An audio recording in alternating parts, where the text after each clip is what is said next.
we've seen over the last several decades were not well understood even at the time of World War II. In fact, just after World War II, there were really only 2 business schools in the world.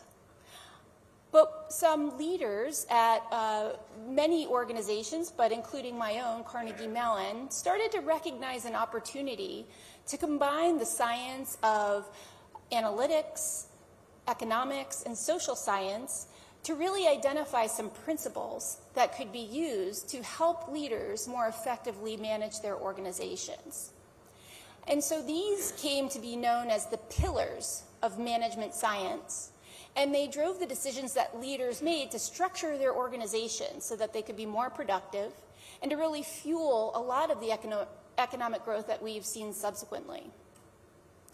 Now, that growth also gave rise to the digital revolution, which ushered us into the information era. And so what we've seen in the decades since is an exponential growth in the amount of information generated and consumed around the world.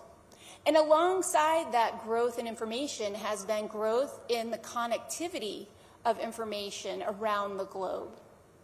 And so as we saw through the economic crisis of 2008 and more recently in the pandemic, where we saw a downturn in global connectivity in terms of trade or in terms of people, the connectivity with information continued to grow, and it still does. And so what this means for leaders is a lot more complexity to deal with, because with all of this communication around the globe, sometimes in seconds, it means that things change very quickly. And so organizations need to learn how to change quickly as well. Another change that has come alongside of this, with all of the growth in information, has been an increase in specialization. Professionals are more and more narrowly focused in many, many different occupations and industries. And so this means that they need to work in teams in order to bring together that expertise to address problems. So what we've seen is also a rise in the amount of teamwork across the globe. In fact, global teamwork, where team members will be distributed in countries all across the globe. And often, they're on more than one team. So while in the 1970s we saw very little teamwork, today in most industries, most professionals are on multiple teams, which means that many of their work days and their work lives are a whole lot less structured than used to be the case when they had the luxury of focusing on only one project or task at a time. And so the reality of organizational structure is starting to look much less like this and much more like this. And it means that we need to take a different approach to how we can equip organizations to continue to be effective and innovative and to adapt to all of the changes in the environment. And so given that data has driven a lot of these changes, it's also ushering in an era that we refer to as management science 2.0. How can we structure organizations so that they can adapt effectively in this environment? And data is going to be at the center of that. At my school, Carnegie Mellon, the Tepper School of Business, we also refer to this as the intelligent future. Because intelligence in any system is characterized by the ability to solve problems and accomplish goals in a range of environments. And so what we need to do is to set organizations up to be intelligent. And so that is the goal of much of our work now. Now, certainly, many organizations have embraced technology in order to make production more effective. We know that we can use AI to drive many manufacturing processes, the delivery of many services, to make work globally more efficient and effective. And so our advances are, continuing today, and also they fuel many of the fears that workers have about their jobs and their futures.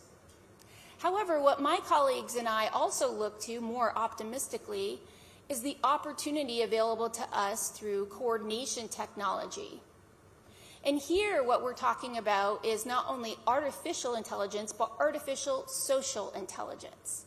How can we use algorithms to help better connect individuals and their expertise to create better solutions, but also more effective workplaces and more effective working relationships? Those are the kinds of goals that we are pursuing in order to augment some of the production technologies and to actually make the workplace more holistically effective. So just to illustrate this with a small example, this is from a project that I've been part of at Carnegie Mellon. I'm collaborating with some of my colleagues in robotics and computer science. And what we're doing is we are trying to develop algorithms that can help provide feedback on how well a group is collaborating. Because we know with the growth in remote work and global teamwork, it can be impossible for leaders to get their hands around what's going on, whether a team is working effectively or how they might be able to help increase the effectiveness of the work. However, a lot of the information to gain that insight can be known and can be provided through feedback with the right algorithms to inform decision making. And so that is the nature of our interest in this work. So this is just a small example from an experiment we've been conducting. On the right, in a moment, I'll play an animation, which is a replay of the data from a team that was engaging in a search and rescue simulation together. And then on the left will be real-time metrics capturing various qualities of their collaboration. So let me just let you see what this looks like. And so in this search and rescue task, different members of the team have different expertise. There are medics, there are engineers who have different jobs to do. And what we're capturing on the left are metrics that are gauging how well they're using the special knowledge and expertise of the team members, as well as how efficiently they're coordinating and how hard members are working. And what you can see is that over time, people are working very hard, but the quality, their collective intelligence is decreasing. They're not making good use of the knowledge and skill of members. People are doing the wrong tasks, and they're not coordinating very efficiently. And what we find in our research is that if we provide this kind of input to a team leader, or sometimes even to the team members themselves, often they can make very small corrective changes that can make a huge difference in the collective intelligence of the team and subsequently in the quality of the work that they produce. And one thing that we also know in many organizational settings is that when workers are involved in high-quality teamwork, they find their work much more productive and satisfying. And so in this era of remote work, where managers sometimes don't feel that they know what's going on, or workers might be getting burned out, looking at ways to enhance the quality of collaboration can be a very good path to actually improving the lives of workers.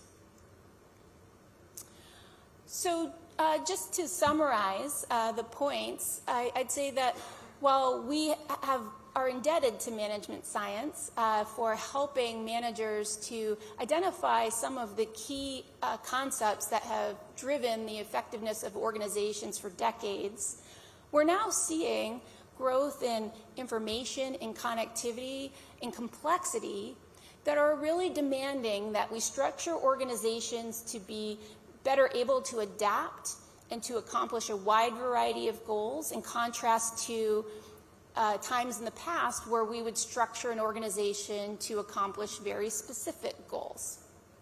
And so this is really pushing all of us to think more deeply about how we can use data and technology to not get rid of the workforce, but to actually enrich the quality of the collaboration they engage in.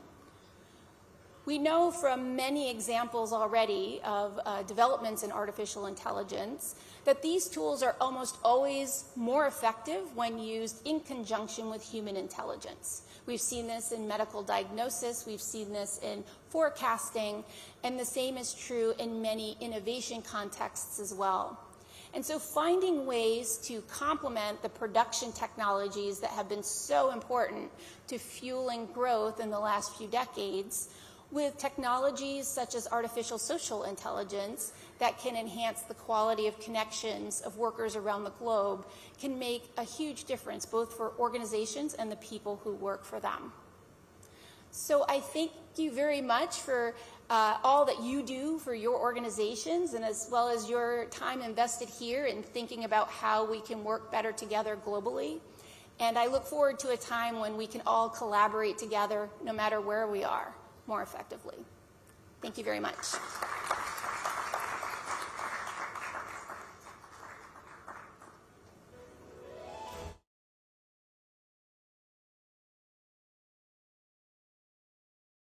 July 2020, His Excellency Abdullah bin Tawq Al-Mari was appointed Minister of Economy of the United Arab Emirates, the UAE. He is Chairman of the General Civil Aviation Authority, UAE, International Investors Council, and CSR UAE Funds Board of Trustees. He was part of the high-profile team that was behind the launch of Area 2071. That's not the year, it was called 2071, I beg your pardon. The nucleus of the future envisioned in the UAE Centennial Plan 2071. Ladies and gentlemen, please welcome His Excellency Abdullah bin Tawq Al-Mari for a talk on India-UAE Comprehensive Economic Partnership Agreement. Please welcome him. Thank you, ladies and gentlemen.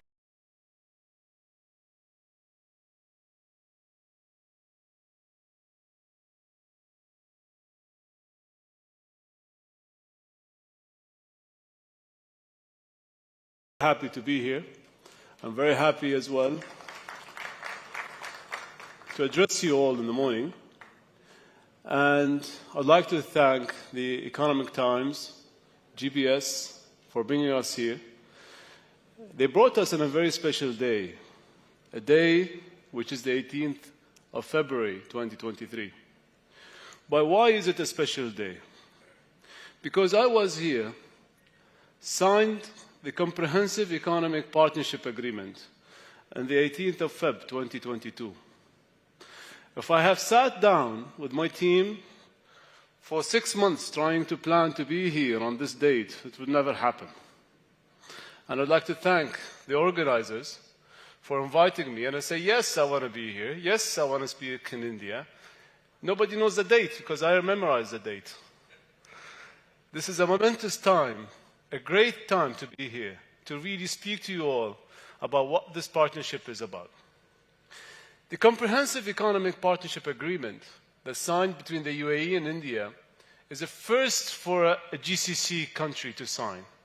It's a free trade agreement bilaterally with India. Before the CEPA, our trade was doing around $50 billion a year. With this CEPA, I promised to hit $100 billion of trade. This CEPA had 18 chapters and signed and finished within 88 days. Who does that? A will between two nations that came together and really set the ground forward for a future. Really put together something to really sign and put for the businesses in front. There's about 10,000 line items will be unlocked in the next 10 years within the CEPA as it gradually really opens up. And we really believe in the CEPA that it's going to bring a lot of things between us. It is, like said, the first bilateral, and since then we signed another 2, one with Indonesia and one with Israel. We're going to sign another 4 this year, maybe 5. We want to reach 26 CEPAs in the next 7 years as the United Arab Emirates. And why? It is not the bilateral aspect. Let me explain what does CEPA unfolds.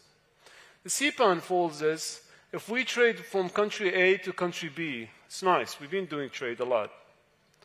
But what happens if country A then signs another CEPA with another country?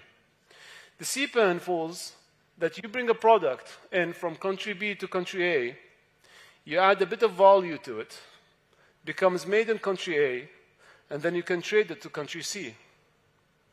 With that said, country C then takes that product, add a bit of value, and access more markets. That's the most important part. So let me explain. What does a CEPA between UAE and India have, for instance? There's a lot of construction, I see. There is a steel ignot, for instance, we can bring it from India. We bring it into the UAE, and we transform that steel ignot from steel ignots to steel rebars, for instance. It becomes made in UAE. And then we can transform that into another trade agreement. But let me tell you something which is interesting. If I bring the steel ignot to the UAE and I transform it into steel rebar, it doesn't add to 35% of value add. Because the CEPA between UAE and India is as well not just a percentage, it's a transformational of an HC code that's used by customs. You traders, your business people, you know what HC code in customs. If we change 4 digits in the HC codes, it means that the CEPA enacts and needs 15%, and we can actually retrade it again. With that said as well, this huge movement of trade between UAE and India really brought a lot of opportunities.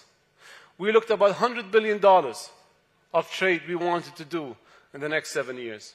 I think we're going to hit it before that. I'm very optimistic.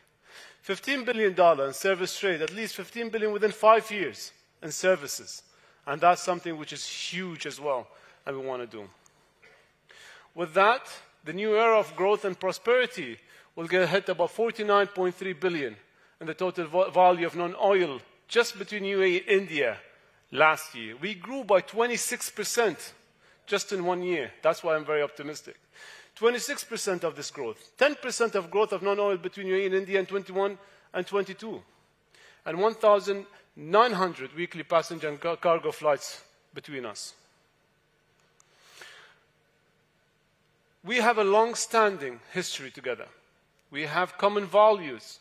We have mutual respect. And we trusted each other and we cooperated. 88 days never happened in any history of any CEPAs or free trade agreements globally to really bring the magnitude of this into one place. So we want to become a global trade hub. And India is one of the most vibrant economies. And to doing so, we want to help India to reach the $5 trillion it wants to reach in 2030. This trade is going to help to really achieve India's target of a $5 trillion and become one of the top 3 economies in the world. And our economy as well is growing at a very strong pace. We hit about 2.2 trillion dirhams of trade last year. Historic. Never happened in the 51 years of the UAE's history. With a 7.6% real GDP growth. With the 22 billion of FDI inflows. That's one of the top 20 countries of attracting businesses into it. 6.1%, the non-oil GDP was up to 6.1. And 3.9%, Central Bank has revised forecast for the real output growth in 2023. But I don't really look at these numbers.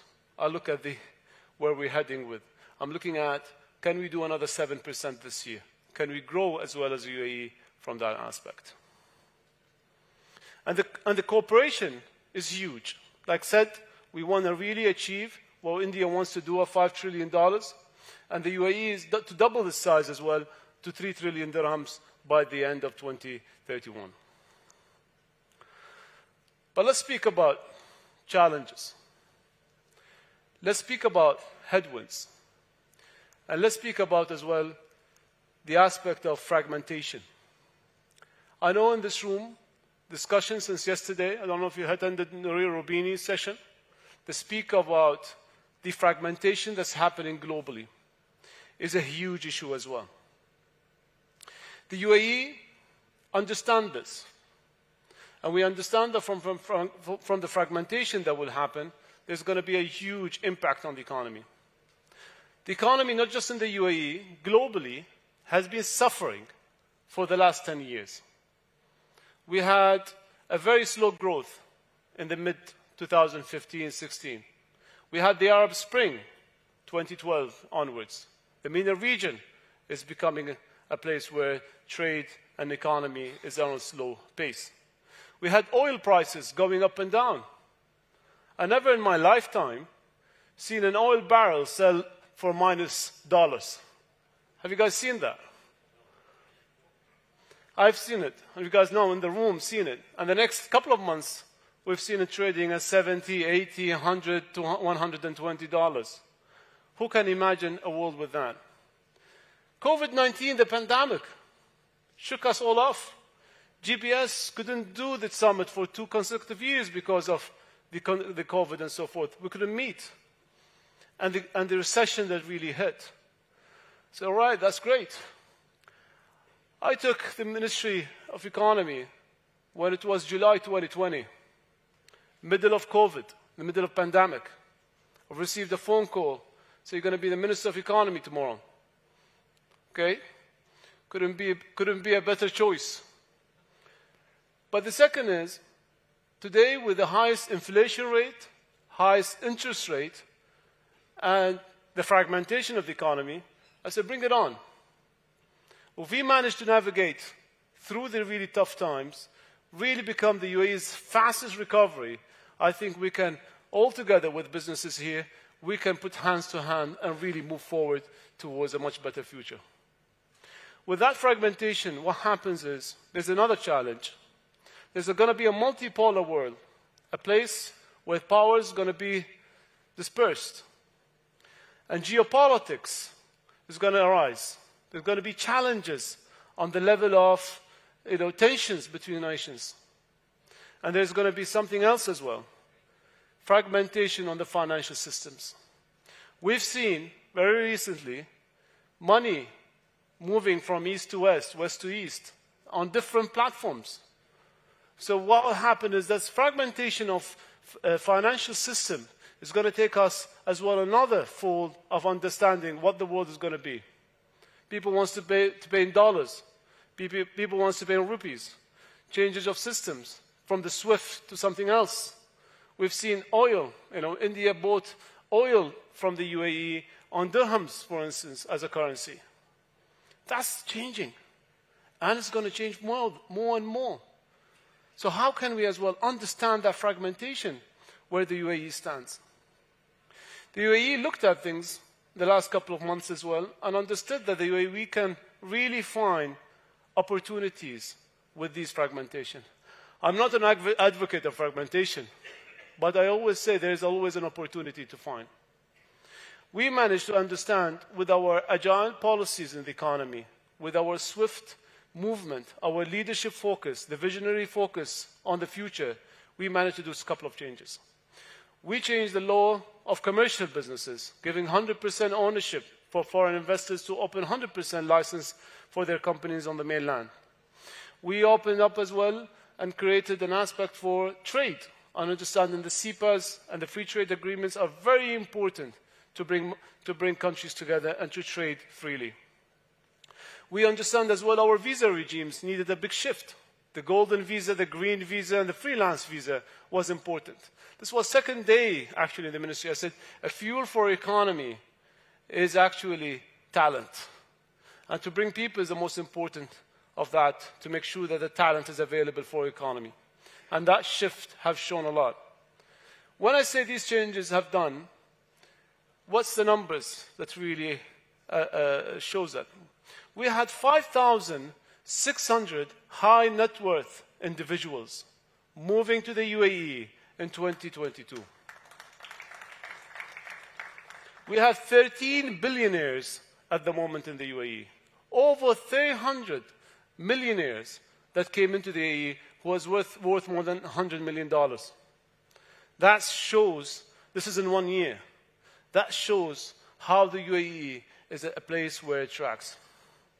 UAE, back in the 70s, it was actually a seaport. We built the biggest seaport in the world. In the 80s and 90s, we built the biggest airport and the biggest airline. Today, the UAE is a brain port, a place where it brings people from around the world, people who want to do business and to look to move their trade from and use the UAE as a logistical hub to come and meet and move forward. With that said, we have the trade agreements, we have the global fragmentation, we'll have high interest rate, high inflation, a stagflation maybe coming forward. But with that aspect is, we need to come together. We need to reimagine what the world will be. From the sessions I've seen business people really want to do something which is bringing this kind of challenge, of global challenge, into a reality where we can actually resolve and solve. The UAE and us and everyone in this room wants to come together and really speak and reimagine the future, redesign it, re-engineer it into a way where we can actually rather make it more of a defragmented world.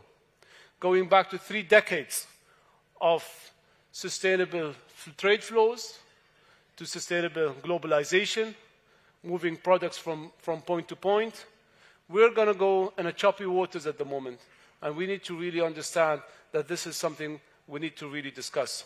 And so, discussing it, there are a couple of things that really bring us together. Climate change. The UAE is going to host the COP28 this year. Climate change is a huge, huge aspect for the world. It's not just a challenge on the planet Earth, but it's actually an opportunity for investments. Green bonds, green investments, and financials for it. Green finance is something which is important now to look at.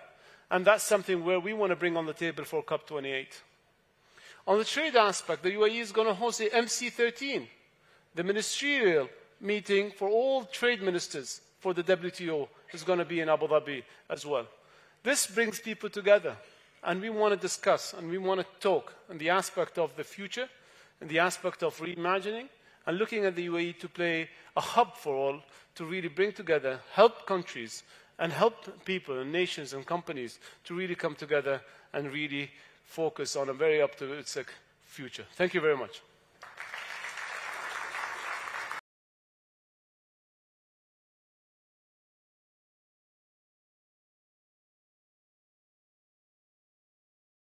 Environmental and social responsibility are no longer terms that are limited to corridor conversations in the political or corporate world. These are now critical pillars of socio-economic growth and are of fundamental importance to the highest order across nations. While revenue growth remains the primary thrust, organizations have simultaneously adopted conscious business practices and redefined their strategic business goals. Ladies and gentlemen, please welcome Jacek Olzak, CEO, Philip Morris International, and he will talk about sustainable economy for the greater good. Give him a warm welcome, ladies and gentlemen.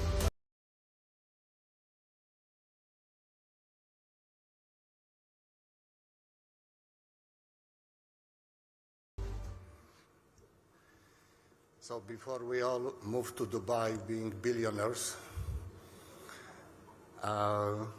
let's talk about a few other also equally important things. So good morning, everyone.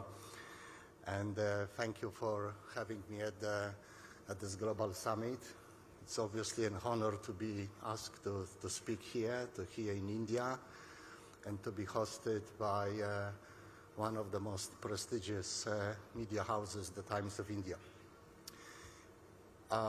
In this era of economic and geopolitical uncertainty and the era of divisiveness, forums such as this one are very vital in bringing together people from different backgrounds to find constructive solutions.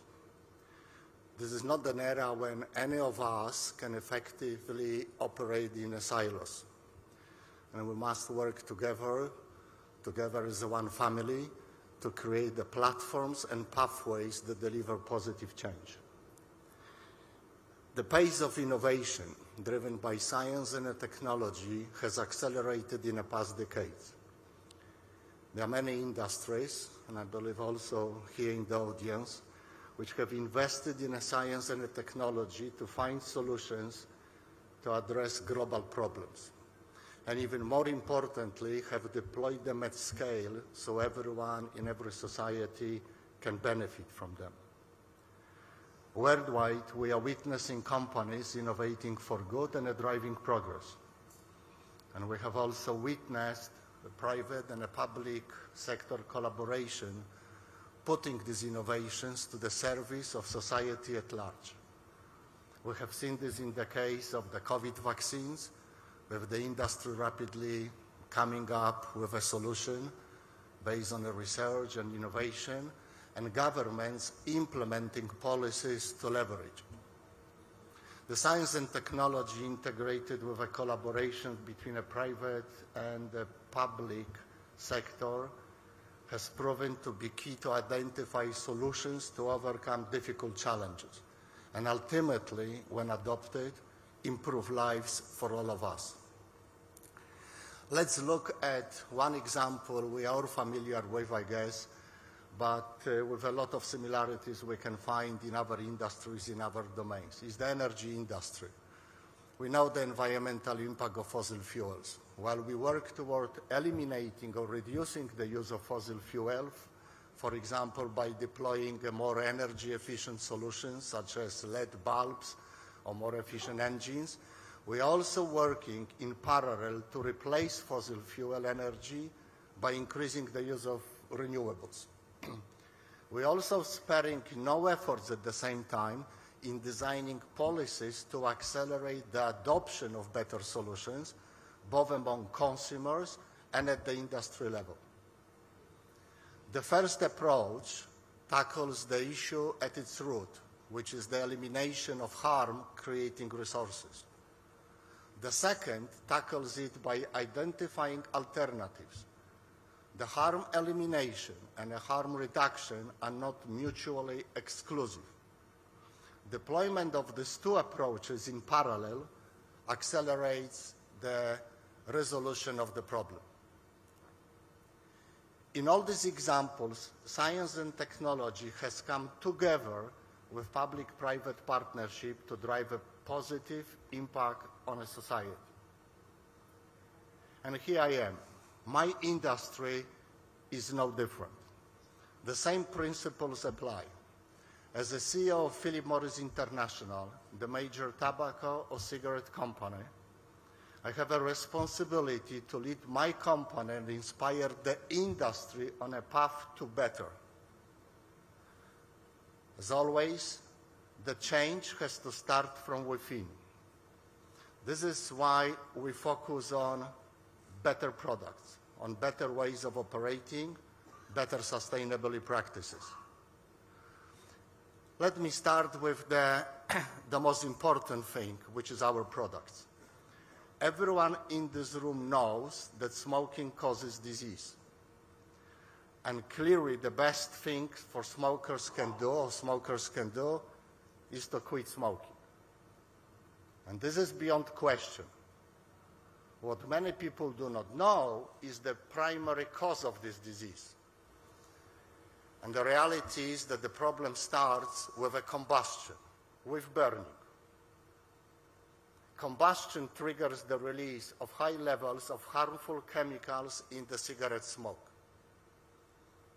The combustion essentially turns on the chemical factory that generates thousands of chemicals, including approximately 100 of which have been identified as the very harmful or potentially very harmful. India knows better than most countries the harm caused by burning. The same harm reduction principle that is being applied to replace cooking over wood-fueled stoves with gas-fueled cooking system, or replacing combustion engines vehicles with better ones applies to tobacco. Thanks to advances in science and technology, it is now possible to eliminate combustion and replace it with controlled heating at much lower temperatures. At these lower temperatures, these products generate significantly lower levels of harmful compounds. And by significantly lower levels, I mean as much as 95% lower or even higher. And yet, for too long, smokers have been given just one choice. They can quit, and they should quit. And many do, but the majority simply don't. Therefore, the policies deployed over the last several decades to eradicate smoking, as we all know, have yielded some results, but have not solved the issue. Despite decades of efforts, we still have more than 1 billion smokers today in the world, and over just 100 million people that smoke in India alone. We know that vast majority will not quit. And this is where we know we can do better for this billion people. We know that our biggest contribution to society lies in addressing the fundamental issue of cigarette health effects. Throughout PMI's history, we have been a leading player in the cigarette market.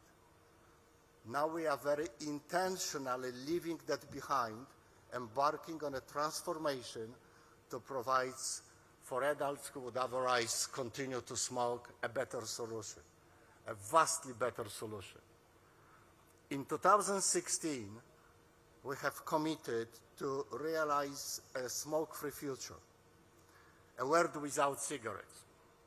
For our company and our investors, for current adults that smoke, for the global public, is just a much better choice than continuing the past business. Since 2008, we have invested more than $10 billion in researching, developing, and commercializing better alternatives. Research on our heated tobacco product includes 18 non-clinical, 10 clinical studies, as well as over 450 peer-reviewed publications, book chapters, and so on and so on. This has all happened since 2008. And now our smoke-free products are now adopted in 73 markets. But as I mentioned previously, solutions to the issues of societies takes more than a simple innovation or the initiative of the private sector. It is important that others embrace the opportunity offered by innovation and science, to benefit the world. The challenges across the world are a mix of science-integrated and public sector collaboration. When this collaboration happens, the impact comes at scale. Now, innovation by the nature of offering something new, something that didn't exist before, is often met with a skepticism. Is the new thing really better than the previous one? But once we embrace it, once we are comfortable with the new, previously unattainable goals are coming within our reach. And this is also happening in the tobacco sector. Globally, public health authorities, expert organizations, and society at large are increasingly leveraging the innovation to tackle the serious health consequences of smoking. In the United States, the Food and Drug Administration has created a separate pathways for innovative tobacco products that evidence proves to be better than cigarettes. Through this pathway, FDA authorized the marketing of alternatives to cigarettes that they deem appropriate from the perspective of promoting public health. Similar approaches have been implemented by many other countries. In recent years, many countries have seen their cigarette sales decline, replaced by the adoption of much better alternatives. In Sweden, where better alternative oral tobacco products such as snus and its recent evolution, nicotine-containing pouches, are widely available to adults, just less than 6% of people smoke. For reference, this is about 2 times lower than India's smoking incidence. Sweden has the lowest smoking rate in the European Union, And this is accompanied by lung cancer and oral cancer rates that are among the lowest in the world. Another example is Japan. Historically, cigarette consumption there has been much higher than in many other countries. In the period between 2011 and 2015, cigarette sales declined at an annual rate of about 1.8% on average. Combustible cigarette smoking incidence in 2015 was 20%. In 2015, the first heated tobacco products were made available to consumers. Since then, combustible cigarette sales accelerated the yearly average decline rate to almost 10%, about 5 times higher than before, resulting in a smoking incidence of approximately 13% in 2020. Today, with the expansion of availability of alternative products, heated tobacco products, almost 35% of cigarettes have been replaced by heated tobacco products or other alternatives, and this just happened over the last 7 years.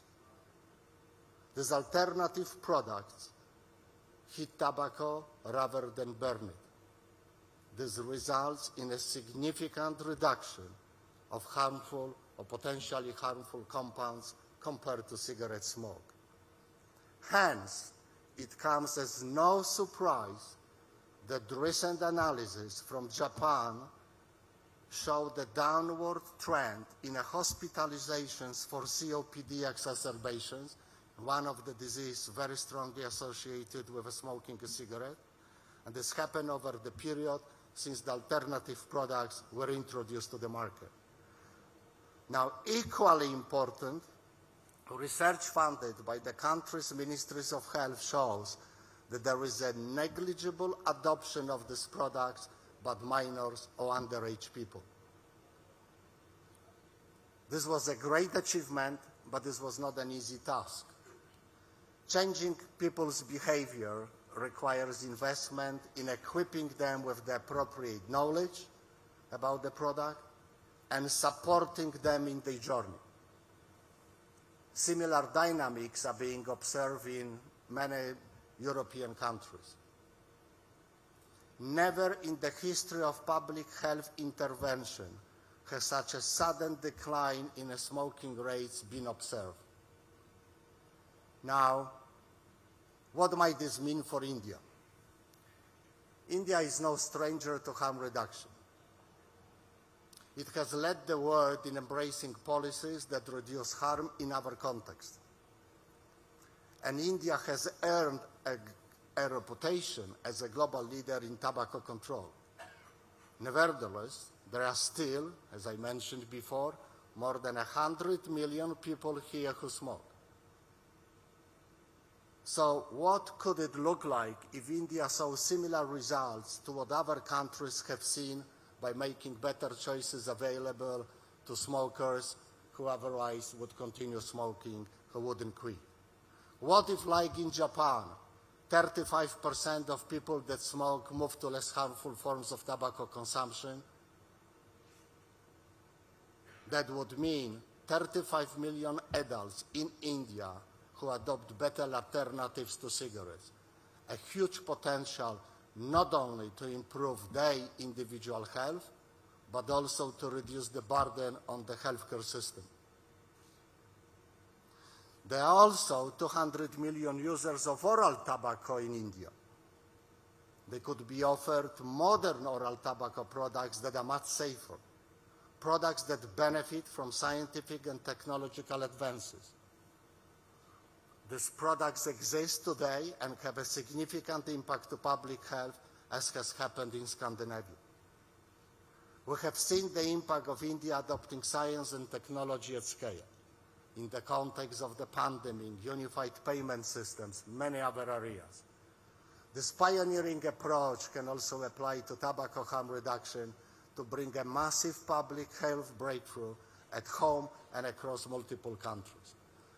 All that's needed is for today's innovative science-based products to be matched by equally innovative policies that encourage people that smoke, smokers, to switch to less harmful alternatives. This is where India can help drive positive change for the rest of the world. And I believe as a chair of the G20, it can be a prime example for emerging economies. Approximately 80% of the world tobacco users are in the low and middle income countries. Today, technology and scale allow for better alternatives to be provided to people that smoke from all socio-economic classes. Innovation in the tobacco industry is finally a reality. The question we must ask ourselves is this: how do we ensure that innovations are used in the service of people? In other words, how do we leverage technology, science, innovation to accelerate public health progress and get millions of people here that smoke away from cigarettes? Given India's history in leveraging innovative solutions to solve issues of society, I am confident that India will be a global leader in progressive tobacco policies going forward. Thank you for your time and attention.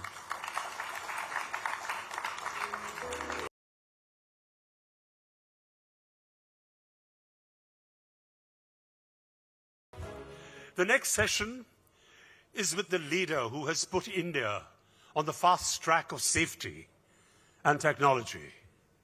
He is soft-spoken, affable, low-key, and a quintessential doer.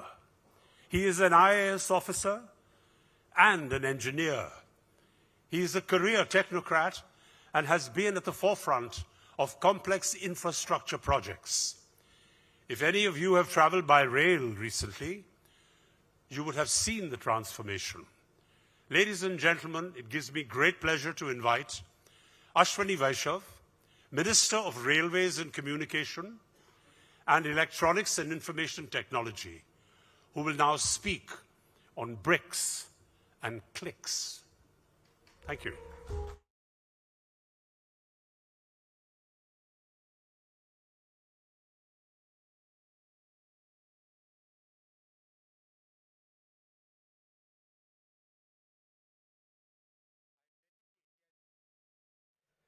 In a slightly different way, instead of giving a speech, why can't we have a more audio-visual experience out here?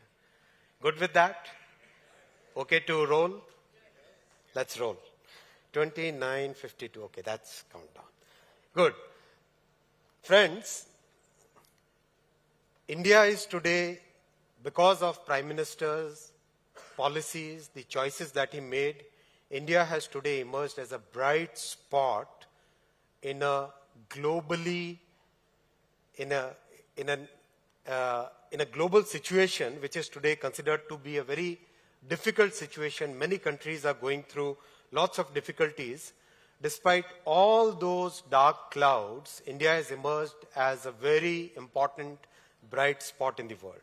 Why that has happened, what is the role of bricks, what is the role of clicks, is what I'm going to talk about.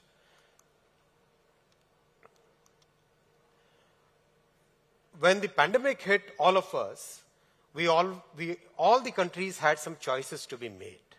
What are those choices that India made which are different from the choices that other richer countries, more developed countries made? That's the fundamental difference which needs to be known to all of us. Most of the countries followed a policy of consumption. It was a strategy where you print more, increase the size of your balance sheet of the central banks, and put that money in the hands of consumers, consume. Whereas in India, Prime Minister Modi, he followed a strategy where a very focused consumption, free food grain to 800 million people, free vaccine doses, 2.2 billion vaccine doses, some consumption items, but a great focus on investment, a very big focus on public investment. We all know that 1 rupee invested in infrastructure gives us 3.6 rupees worth economic activity in the economy, right? So this change, this difference is what created a situation where India is today having high growth, moderate inflation, compared to global scenario which is having low growth and high inflation. That's a fundamental difference, and that is showing the results. Structurally, India's economy is changing from 27% at its nadir investment as a part of India's GDP. It has grown to 31%, and this is the public investment program in front of you, friends. From something like 2.5–3 trillion rupees annually, it has now steadily increased from 3 to 3.4 to 4 to 5.5 trillion rupees, 7.5 trillion rupees, and this year's budget, this is 10 trillion rupees. Everywhere we go and talk to the industry people, the factory utilization has increased significantly from a low of 60–65%, it is now 75–80%. It is resulting into huge employment generation. What used to be the formal employment, what used to be just about 600,000 per month, is now 1.5 million per month. That's huge in a country where employment is a very important factor. These are hard numbers, can be checked by anybody, can be verified by anybody.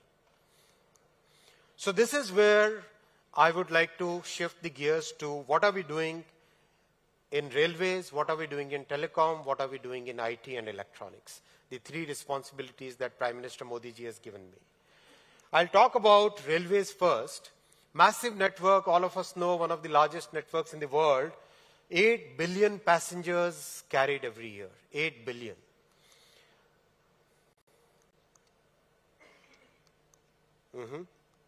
Clicker. 22,000 plus trains every day. 22,000 plus trains every day. 7,300 stations. Now, how do you transform a network of this complexity, of this magnitude? We have 1.2 million employees. Imagine my plight when I have to do the annual performance appraisal. How do we transform a network of this size? Where should I point the clicker? Yeah. So the first focus that Prime Minister Modi ji put was change the passenger experience.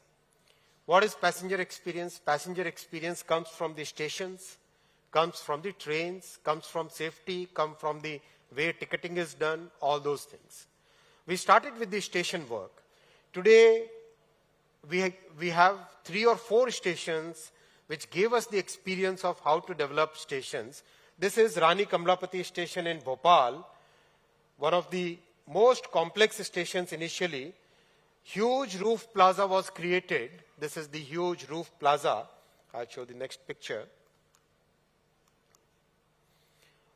Look at this. This is inside a station. Huge roof plaza where people can very comfortably stay, can wait, have lots of other activities to be done. This is Gandhinagar capital. You see this entire hotel property which you see, Leela, this is built on top of the tracks. So in an urban space, congested space, how do you create new urban space, right? Using this experience, Prime Minister Modi ji said, now time to scale it up. We got 3–4 stations done. Now we know what are the challenges. Now we know what are the design issues to be faced. So now scale it up. So we started on a journey for about 200 stations to begin with, then ramped it up to about 1,200 stations. And today we are working on 1,275 stations as we speak. So each of the stations, Prime Minister gave us a very clear task, and is a tough taskmaster, we all know. Very clear task that think 50 years ahead. Don't design for today, design for 50 years. Create new urban spaces. Integrate all the modes of transportation within the station. There is city on both sides of the stations. Let the station become the entity which basically integrates both sides of the city, doesn't divide. These are the challenges that he put before us. And friends, the designs which have been created by our teams, phenomenal. If you look at some of the designs, this is New Delhi station. Can you imagine And this is not something which is there in faraway future. This is the complete design done. All the urban planning agencies who have to give their permits, some 100 odd permits taken, tender already issued. By the middle of March, the tender will be awarded. All the pre-work which requires to be done, all the pre-works done. This is something which you will see in construction in the coming couple of years. Huge urban space getting created. Roof plaza was a concept that Prime Minister himself gave.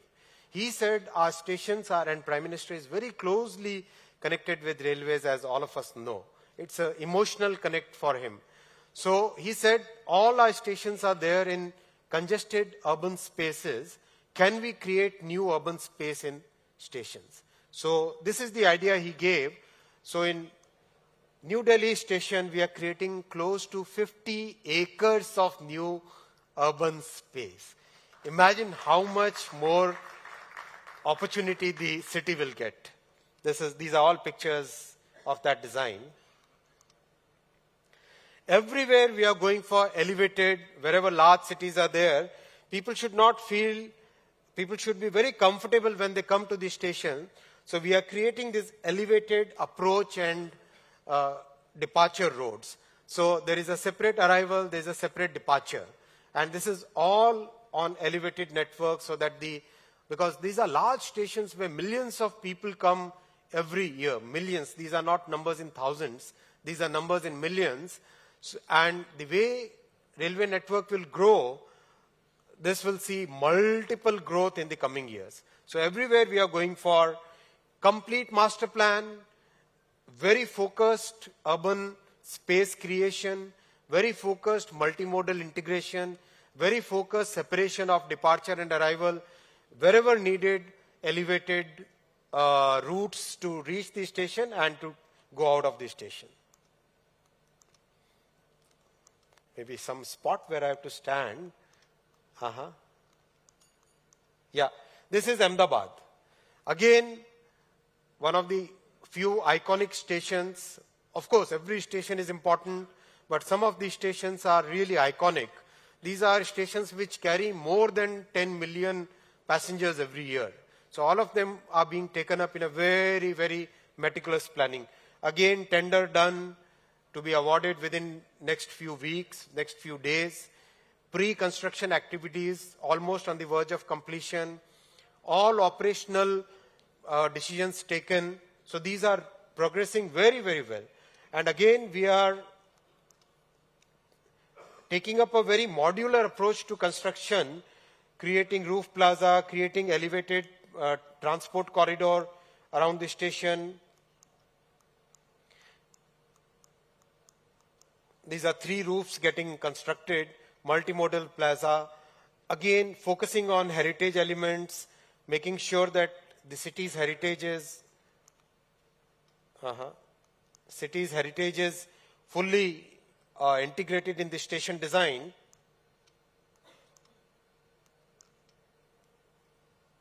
Creating huge roof plaza in Ahmedabad. 15 acres of new urban space is getting created. This is Mumbai, Chhatrapati Shivaji Maharaj Terminal, one of the heritage terminals of India, what was called VT, now Chhatrapati Shivaji Maharaj Terminal. Phenomenal care we have taken in preserving each and every heritage element. The pillars are of cast iron, which are again a piece of beauty. And each and every pillar, how do we conserve, how do we make sure that the pillar goes on for next 100 years? Each and every element of heritage has been, and this will be comparable to King's Cross station in London by every stand. You should feel proud of the work that has been done. All permissions taken, tender done, work to be started in the coming days. And again, Prime Minister gave us, like whatever we do, we work till here and he'll say, no, achieve this. We do this, then he'll say, like, do this. It's like very, very demanding boss. He said that not a single train should be cancelled. How do you reconstruct a station without cancelling trains? It was a very tough task, but friends, meticulous planning, going deep into details. Today we are at a situation where there will be absolutely minimal disruption of traffic at all these stations, and still we will be reconstructing them fully to a new standard. Chennai, Alambur, I'll just quickly flip through all the Kanpur, again, very congested area, but creating a modern new building there. I went to IIT Kanpur, so I feel very proud about this. Jaipur, again, a very big heritage. So how do we use that heritage to create a station design which is like part of the city and still a modern building? Gwalior, again, a big heritage. So how do we retain that heritage and still create a modern structure? Work has already started on these stations. Already tenders awarded, work started, contractors actually working there in the field. This is Prayagraj, a station where when Kumbh happens, you get in a single day 10 million people. On a single day, you get 10 million people. How do you design a station for that kind of volume? Phenomenal challenge, but the teams have delivered. Work has started on this, tenders awarded 4 or 5 months back, work has started on this. Again, huge thinking has gone into creating space where that peak traffic of 10 million people on a single day can be managed in a very effective way.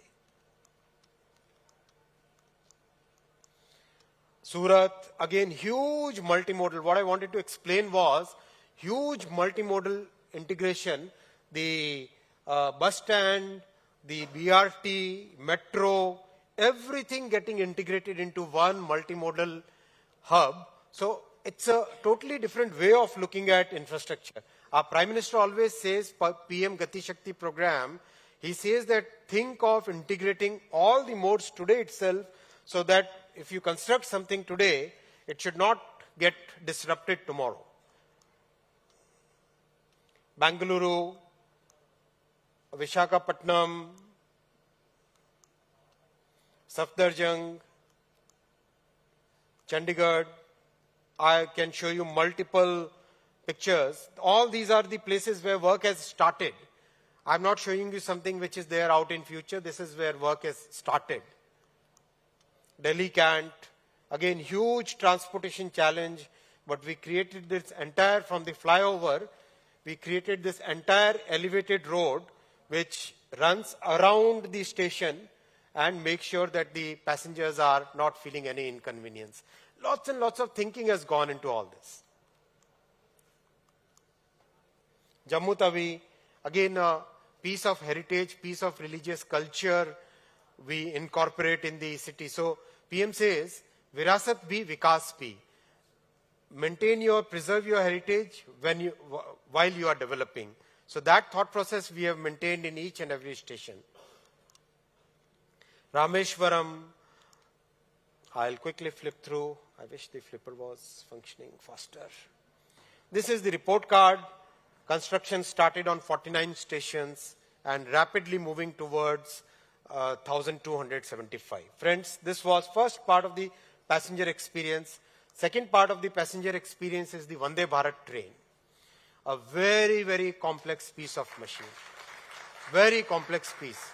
When Prime Minister gave this challenge that design a world-class train, the first impulse was go out, go to Germany, go to France, go to Japan, import it.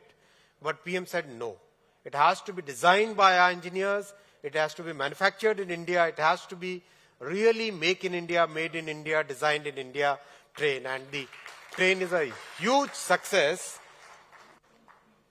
Almost every 7-8 days, a new train is getting launched.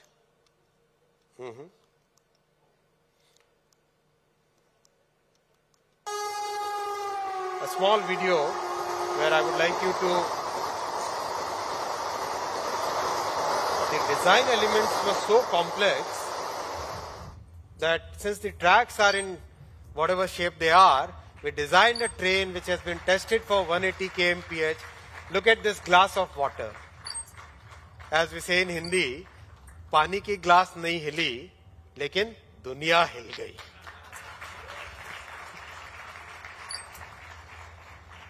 Look at the glass of water, right? It's not stuck there. It's lying just like, right? This is where the entire design elements came in. Like in a truck, you have a chassis below the truck. In train, below the coach, there is a very complex piece of machine called bogie, in which the wheels sit, the gears sit, the traction, the bull gear, this is the bull gear out here. That bull gear would be sitting here. The motor will sit on this. We designed it to a precision, which is actually today, I feel very proud to say that when Prime Minister gave the challenge, it has to be lower in cost, better in quality, then only you will be able to export it. So we created a system which is lower in cost, better in quality compared to global standards. So this is where the big engineering thing lies, right? Again, passenger experience comes for stations, trains, safety. So the safety system that world uses is practically a European system called ETCS. Very complex system. We decided to design and develop our own system out here, which has to be simple, which can be replicated, taken to the world. System called Kavach. It automatically stops. It's like if you compare with the current European system, which is ETCS L2, level 2. This is better than level 2 and comparable to level 3. Level 3, very few countries are there, but we are rapidly moving in this direction. This is a test in which I personally sat in one train. Other train, there was chairman of railway board. Same track. Two trains coming at high speed, and the Kavach stops the system exactly at 400 meters automatically. Both locos successfully brake and automatically stop at almost Both the trains 400 automatically meters. stop at exactly 400 meters. I took that risk. Being an engineer, I feel very comfortable and confident of our engineering talent in the country. I'll come to the bullet train, friends. Very complex design, very complex piece of engineering, very complex project, but the progress is phenomenal. Progress is phenomenal. By now, we have completed 149 kilometers of pillars. Recently, Japanese, very senior people came from the Japanese Prime Minister's office, and they were surprised at the pace and quality of the work and some of the innovations that we have done in this construction project. This full span casting yard, the Japanese actually said that they would like to replicate this kind of thing in their construction technologies. Huge machines, most of these machines, first machine we learned from outside, but then all the machines we built, designed in the country. Large construction, large, very, very large, totally new way of working. Again, Prime Minister said that don't look at this project as a construction project. Think of this project as a project which changes the way of working in the country. That's the way, that's the target he set before us.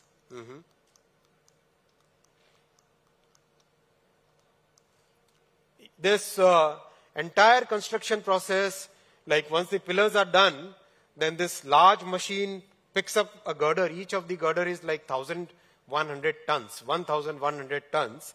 Picks it up, puts it on this transporter. This is the transporter, 216 wheels it has.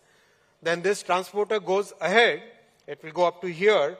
Then this launching gantry will pick it up and put it on the gap between these two pillars.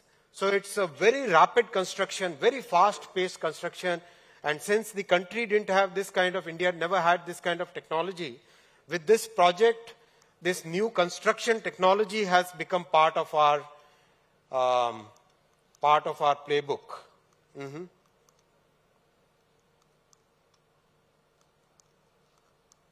Stations, bridges on the rivers, everything is going on at a very, very torrid pace. Kya hua?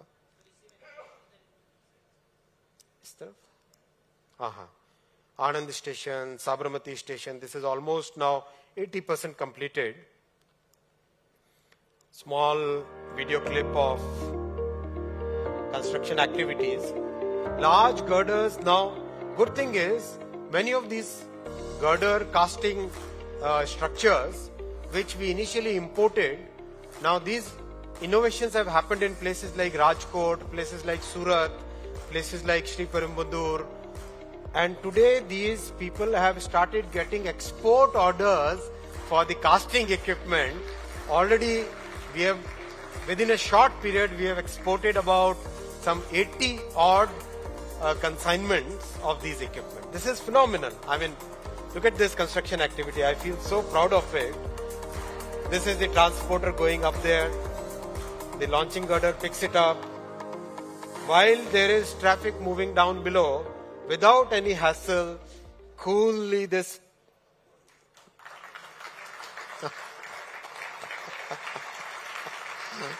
it's fun. I invite all of you to go and see this site, work site. It's phenomenal. You'll feel so proud of what our engineers are doing, what the vision our Prime Minister has given to us. This river deck was completed in 1 month. So this is November 22. This picture is from November 22, friends. This is December 22. And this is January 22. It's a pace that needs to, actually you need to go there and see, to feel it, feel the energy and feel the urge to excel among the engineers. That feeling you'll get only if you go and see it there. No picture can replace that energy that you'll go and see, feel there. I'll come to the digital world. I said bricks and clicks. So investment in railway is a transformative thing that is creating so much more traction for the economy. Similarly, investment in the digital economy. We all know UPI transactions are today close to 1.5 trillion US dollars. Our digital platform for CoWIN helped us give 2.1 billion doses within a very short period of time. We all know these data. Our education thing. The India stack, which has got created over the last 6 years, it was launched in 2016. The India stack, which has got created as today, we have a solution where you can create population scale solutions which are today tested on platforms like payment, platform like healthcare, platform like identity.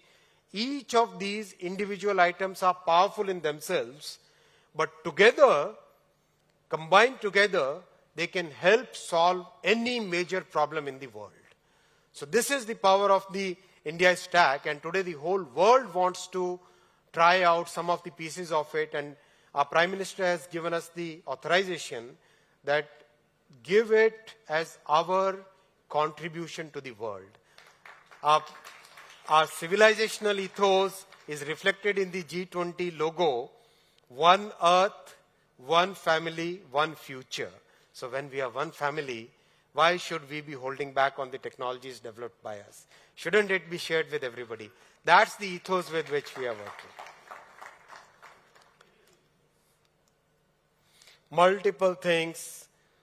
This is where the next action is. Logistics, commerce, and credit is going to be a major, major focus in 2023, where digital credit, can we make it available for 10 rupees to 1,000 rupees to a person there on the streets of Kanpur, to the person on the streets of Madurai? Can we do that as seamlessly as a big industrialist would be getting the credit from a large bank? Can we get that same facility for the poorest of the poor? That's going to be the big focus in 2023. 5G, again a matter of great pride. Prime Minister launched it on 1st of October 2022. Within first 100 days, we have covered more than 200 cities. And recently at Davos, the industry leaders actually gave statements, and they were published in Wall Street Journal and all, that this is the fastest deployment happening anywhere in the world. But what gives bigger happiness? what gives bigger happiness is not just the pace of deployment. It is the development of India's own 4G and 5G technology stack. The stack is now ready. It was initially tested for 1 million simultaneous calls. Then it was tested for 5 million simultaneous calls. And now it has been tested for 10 million simultaneous calls. Phenomenal success. Today, there are at least 9 or 10 countries which want to try it out, and it will be rolled out. And very happy to share with all of you Prime Minister's vision of making India as a telecom technology exporter. Today, there are 2 Indian companies who are exporting to the world, telecom gear. Coming 3 years, we'll see India as a major telecom technology exporter in the world. This is the journey, friends. Time is clicking. The clicker must work fast. Semicon. Very, very happy to share with you. When Prime Minister approved the Semicon India program on the 1st of January 2022, we knew it's going to be a long, difficult, arduous journey. We knew that we'll have to persevere. We knew that nothing can happen in 1 quarter or 1 year. So we promised to all of you that within next 14 to 16 months, we will work hard, we'll interact with everybody, we'll learn from world's experience, and come out with a program which is credible, which will take the country on a good semiconductor journey for next 10 years. We came, as government, we promised to you, and this 14 to 16 month period begins 1st of March this year. So stay tuned. You will see some good news in the coming weeks.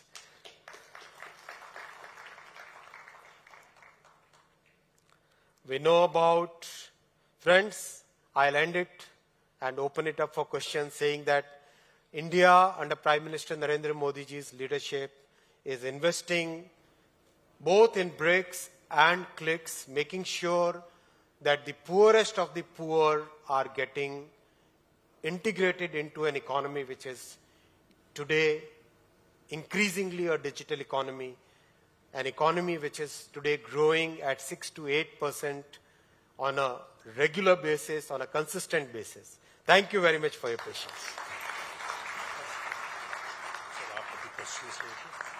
As you say, time is over, but if you want, I'm okay with questions. Ladies and gentlemen, the Honourable Minister has been very kind to accept questions from the audience.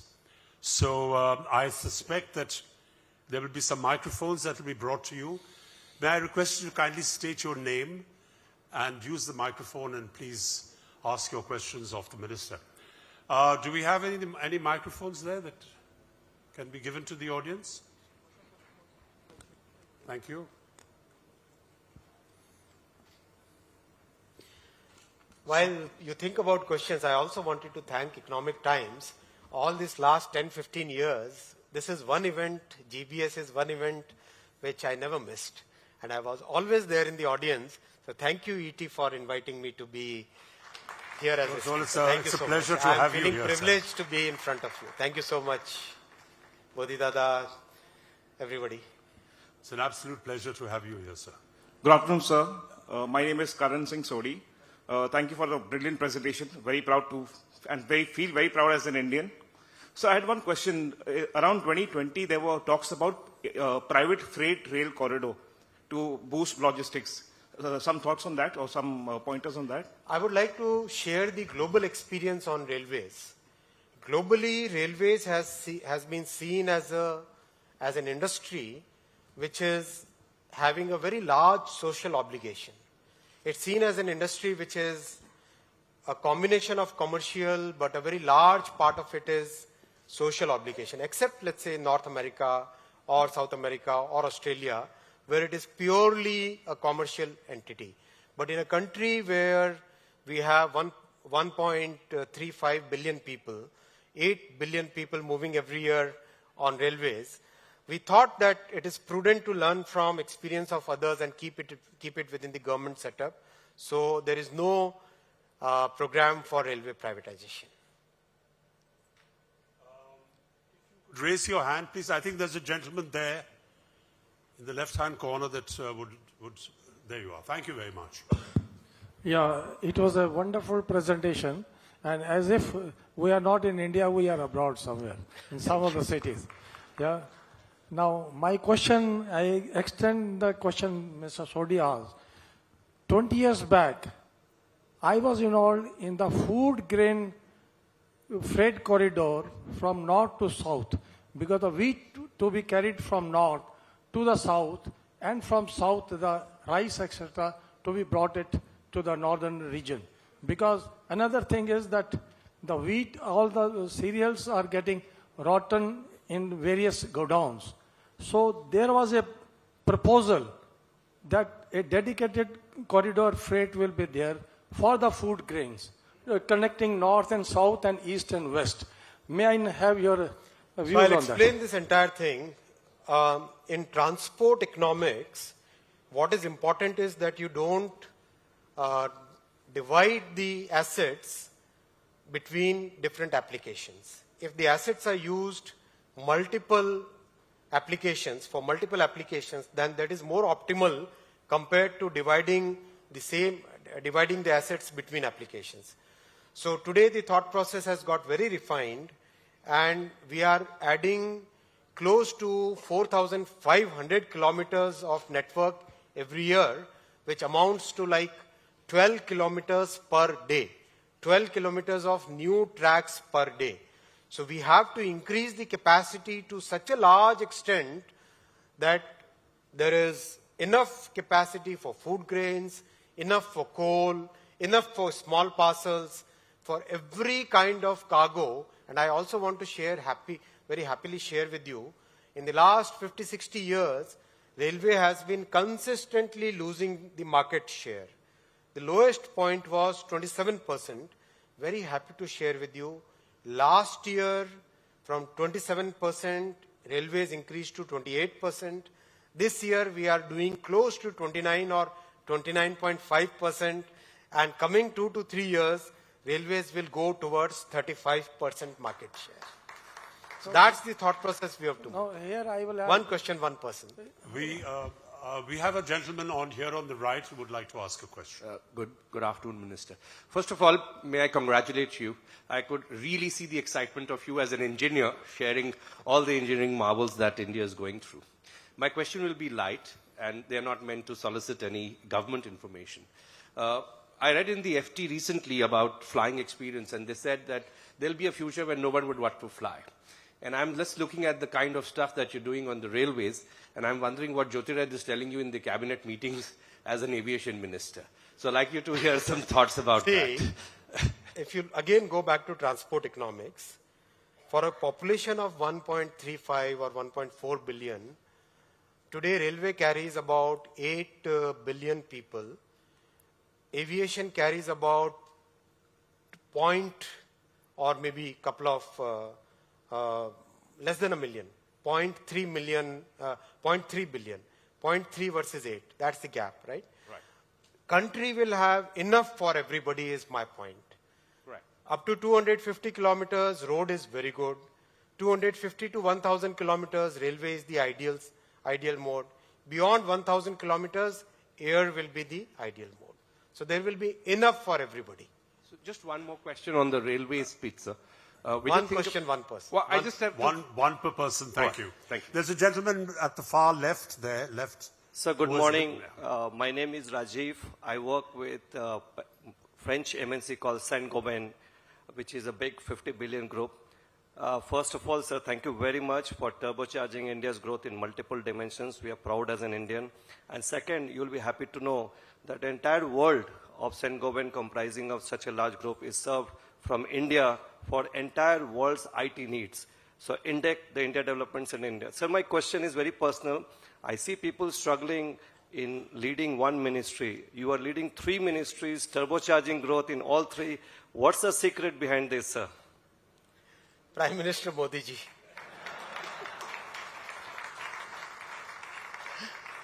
Next, there's a gentleman here for the next question. Sir, my Thank name you. is Krishna Kumar. I worked in steel industry, and right now I am in mining industry.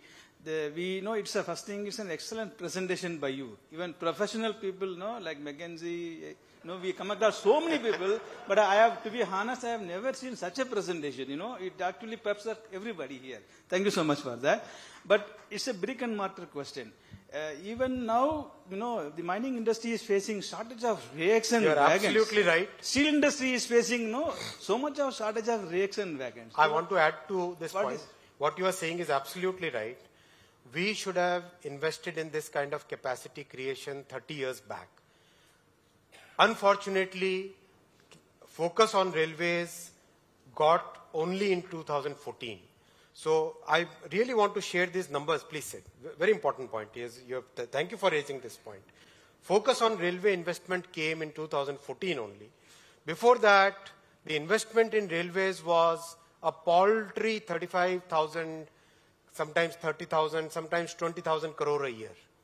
A network of this size, an economy which needs to grow at a rapid pace, that kind of investment cannot do. When Modi ji came to Delhi, he took the reins of the country. First thing he did was to merge railway budget with general budget.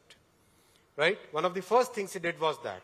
And that was with a clear thought process that we have to increase investment in railways. Railways cannot lie as an isolated entity, which is starving for capital. So he merged it with the general budget. 2015, he increased the investment in railways to 40,000 crore. Immediately doubled it.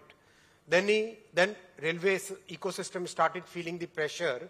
Can we deliver to this kind of growth? Then he increased it to 80,000 crore. Then he increased it to 1,10,000 crore. Then Modi ji increased the investment in railways to 1,59,000 crore. And as industry, the vendors, the contractors, everybody, the entire ecosystem of railway family started gearing up for a period of growth, this year, Prime Minister has given investment of 2,41,000 crore. We have to now deliver to this higher challenge. So once we start investing in capacity, and as you are aware, last year Railways successfully placed an order for 85,000 wagons. This is the highest, largest order anywhere in the world. 85,000 wagons. Largest order anywhere in the world. So we have to keep working like this. It's like sprinting in a marathon for at least next 10 years. Then only many of the problems that you're saying, I'm fully aware of it. We have to sprint like this in a marathon. Then only we will be able to meet everybody's aspirations. Ashwini ji, are you willing to take one last question? As many as you say. Okay. So we have a last question. The gentleman there in the wonderful beige suit. Can you have a microphone, please? Thank you, sir. I have A microphone, please, for the gentleman. Excuse me. वो microphone आने दीजिए आपके पास ताकि सब सुन लें. Excuse me, sir.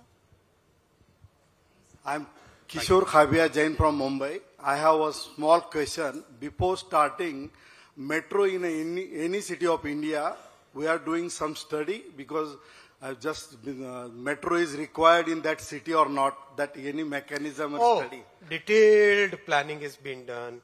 Very serious DPRs are being prepared by world's best firms for every project. Be assured.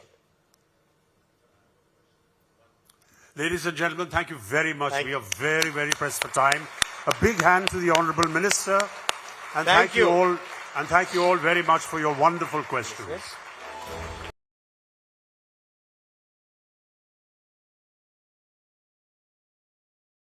It's a conversation with a person who has predicted the following for 2023. His predictions are that at least one artificial intelligence killer app will emerge. Something that we haven't seen yet. The other one is that Tesla becomes just another car brand as traditional car brands catch up. The metaverse remains far from mass adoption. World governments make tougher moves against Apple and their anti-consumer behaviors. Ladies and gentlemen, please welcome Carl Pei. I hope I pronounced your name right.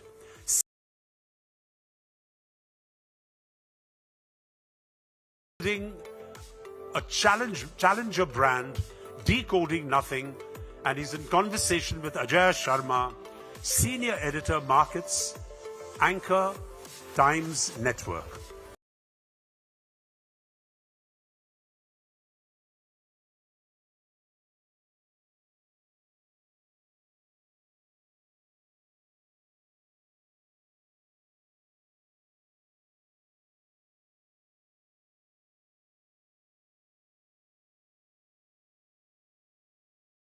Ladies and gentlemen, electronics manufacturing and building global brands is in focus in India, as you may have well observed past couple of years.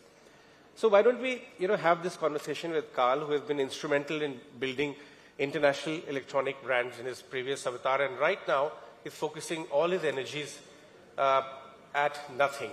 Nothing, brief introduction, is a London headquartered electronics manufacturing company. And he has his origins in Sweden. We prefer the term consumer technology. Consumer technology, yeah. Right. And the phone is out, and so is a earbuds. That's what earpods. Exactly. So because a lot of entrepreneurs here in India would be listening to you, because we are starting off on our own. We are a large market ourselves. Up till now, it was all imported phones. Now manufacturing is happening in India. A lot of consumer tech brands are starting off and are scaling up. So we can learn from your journey and your experience, this entire ecosystem can. So before we talk about your plans ahead, why don't you tell us, you've raised a lot of funds from one of the best Google ventures, of course, among them, in the very short span of time. What does it take to, create and scale up a consumer tech company at a global scale? Yeah, some friends have asked me about this, and my advice has always been don't do it, because it's just so difficult, especially when you're dealing with hardware. If you look at the hardware companies that have been funded before, most of the investment has not yielded any good returns. And I think at its core, it's because our business model and the business model for other hardware companies as well is very complicated.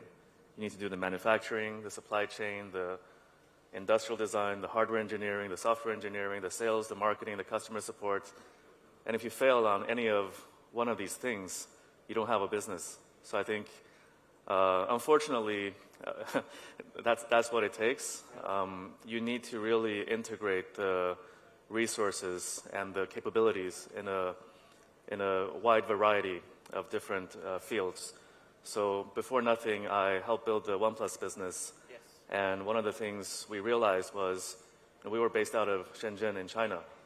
And I spent about 10, 11 years there, and I saw that that ecosystem was very good at delivery, hardware, engineering, supply chain.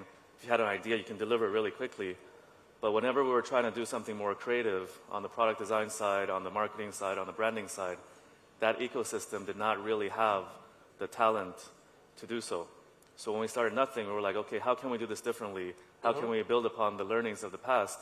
So we're like, okay, the most creative part of the world is probably the Western world. So let's be focused and base our company in London. There's a lot of creatives there, both in hardware, in software design, in marketing and branding. But we can still leverage the global capabilities that other regions have. So we still do some of our hardware engineering in Shenzhen, China, software engineering in Taipei, do some of our manufacturing here in Chennai.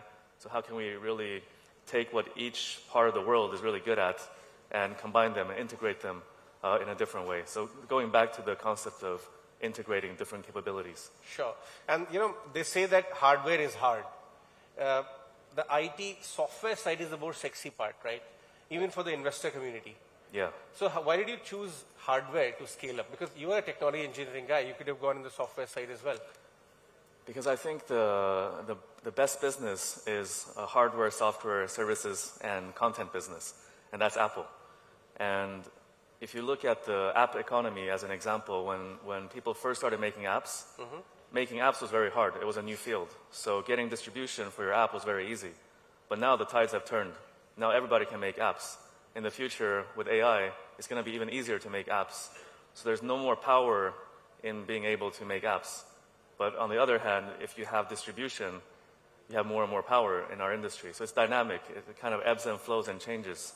So hardware is actually the entry point to software. We spend more than 6 hours a day on our smartphones. True. If we have a lot of smartphone users on our OS, then we're kind of a gatekeeper to the software and services that can play on our ecosystem. So that's why I said I don't want to think of ourselves as a consumer electronics company, because we are going to become a hardware, software, services, integrated and content business in the future. Right. So actually, I should have asked this question right at the beginning, but how did you choose the word nothing to start this company? It's a very interesting and intriguing name. In the beginning, I had a serious thought, like about all the good names we could call the company. And then I took a walk with my little sister, and she's Gen Z, so she's quite young. And she hated all of my names. Everything was cringe to her. So I got really upset during that conversation and kind of sarcastically said, I'm just going to call it nothing. And then she said, that's how the really name good. came, is it? Yeah, exactly. Okay, actually, you gave me a cue for my next question. The average age of a consumer tech user world over is actually falling. So in India as well, kids, teenagers. So every product company has to take into account the user market. So design takes center stage as well, a large part of how you design your product. What are your thoughts on how your phone company, your company just started off with a phone and earpod, but probably will be progressing into other products. How much focus are you giving on design? So first of all, in terms of age, we have the youngest group of consumers out of any competitor in our industry.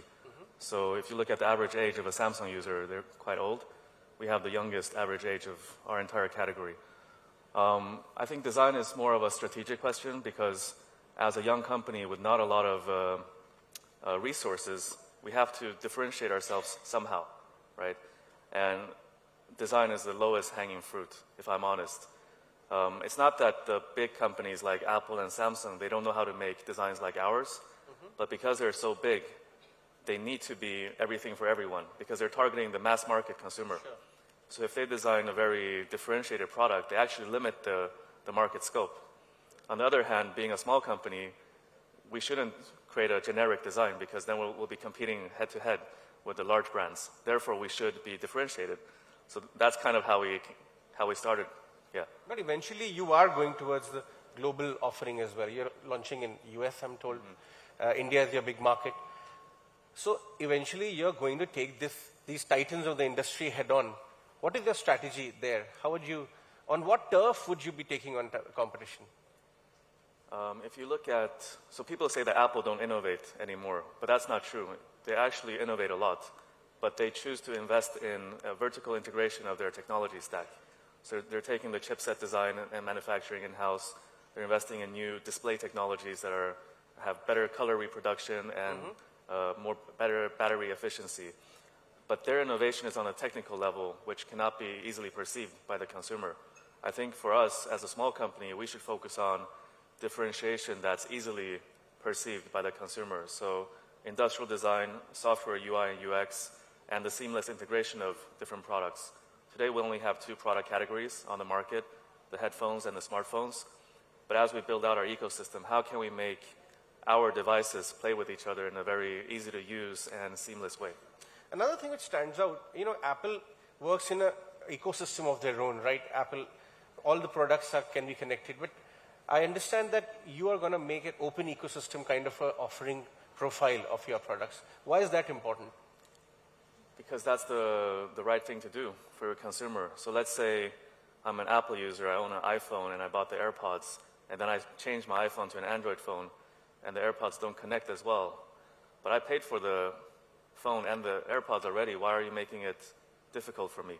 If the consumer paid, they should get the best experience.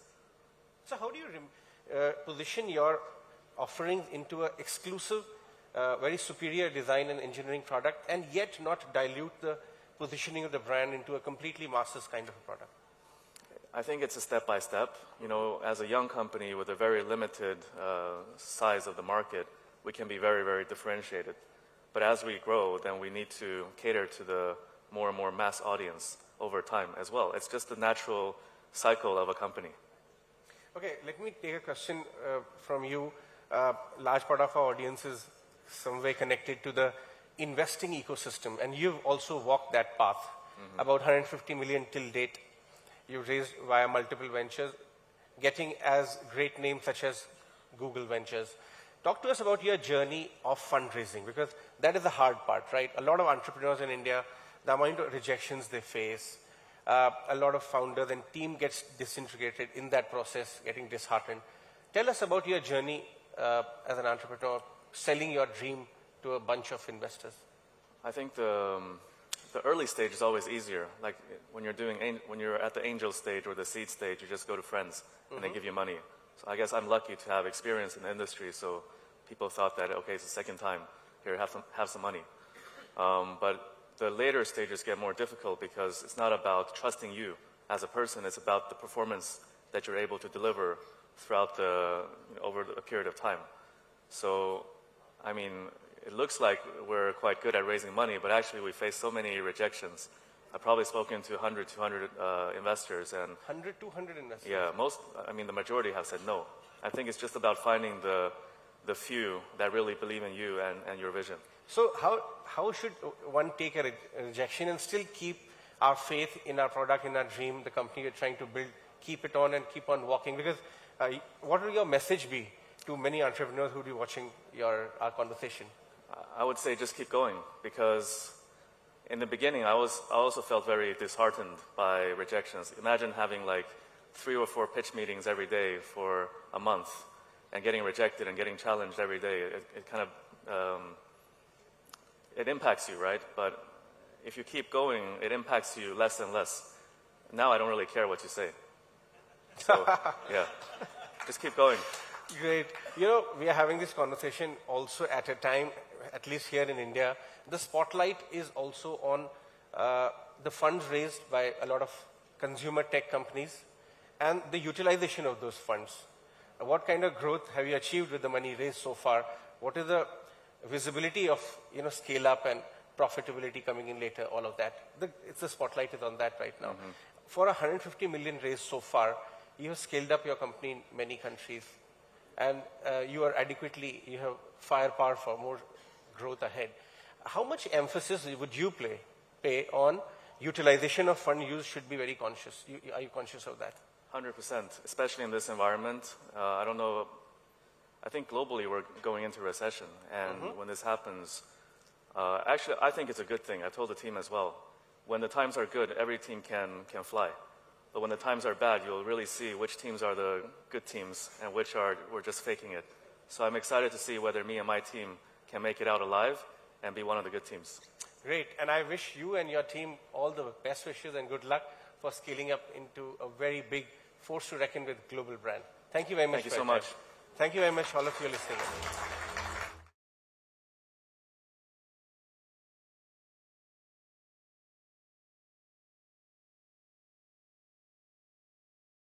In 1962, the Soviet Union had sent the first human, Yuri Gagarin, into space. America's Alan Shepard followed soon after, and the space race was underway. 60 years later, the space race has been redefined with a mission to Mars and gone as far as space tourism. And to talk about the space race, technology, transformation, and us, please welcome Alexander MacDonald, Chief Economist, NASA, in conversation with Dr. Kiran Karnik, author and former president, NASSCOM. Give them a big hand, ladies and gentlemen. Thank you.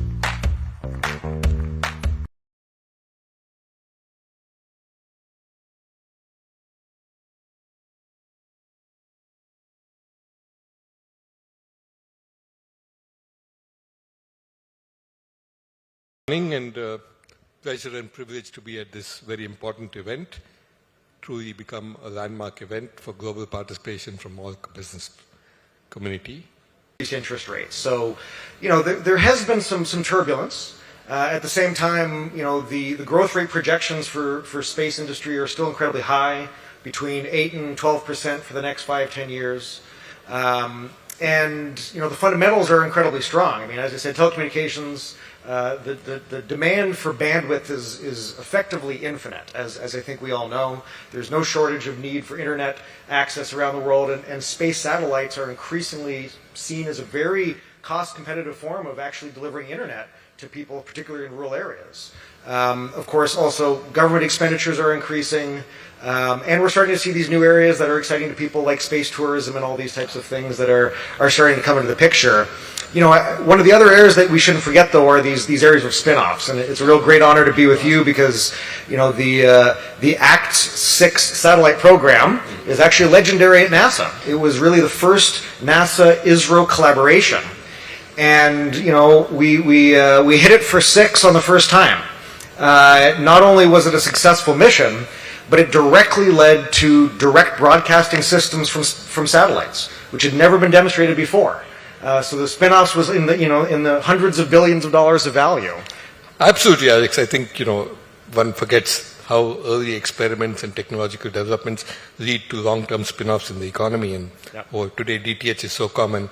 In 1975, when we first took these programs to villages, it was just amazing. It was something completely unknown there. But quick question on the economy and private sector participation, Alex.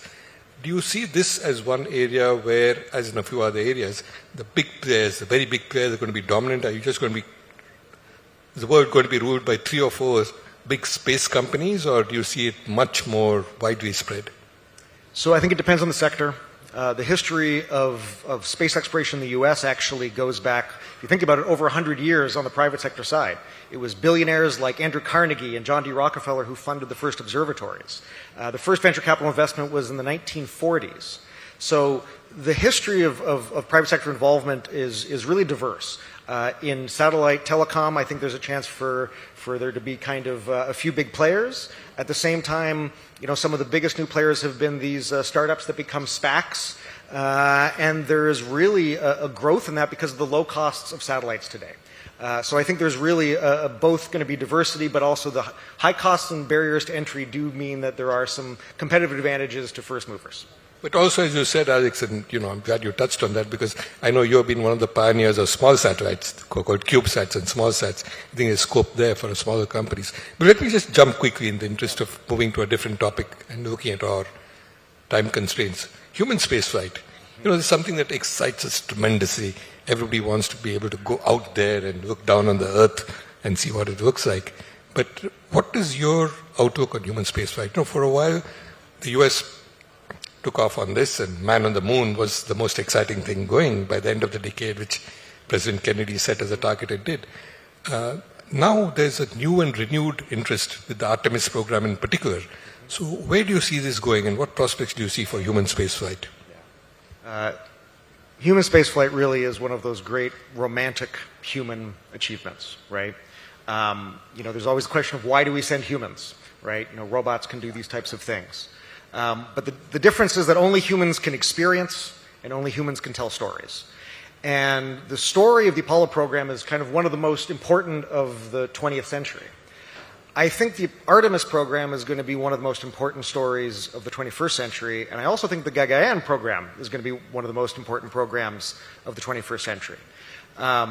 The commitment by NASA, by JAXA, the European Space Agency, by the Canadian Space Agency, to return to the moon and to stay there for a long period of time, I believe is going to change the face of human spaceflight and actually potentially international relations, because by going to the moon and being committed to staying there long term, just like we've been living in low Earth orbit, we are going to now have to learn as fellow nations to operate hopefully and needfully peacefully on another world, which is something that we have never done, something we've never tried to do.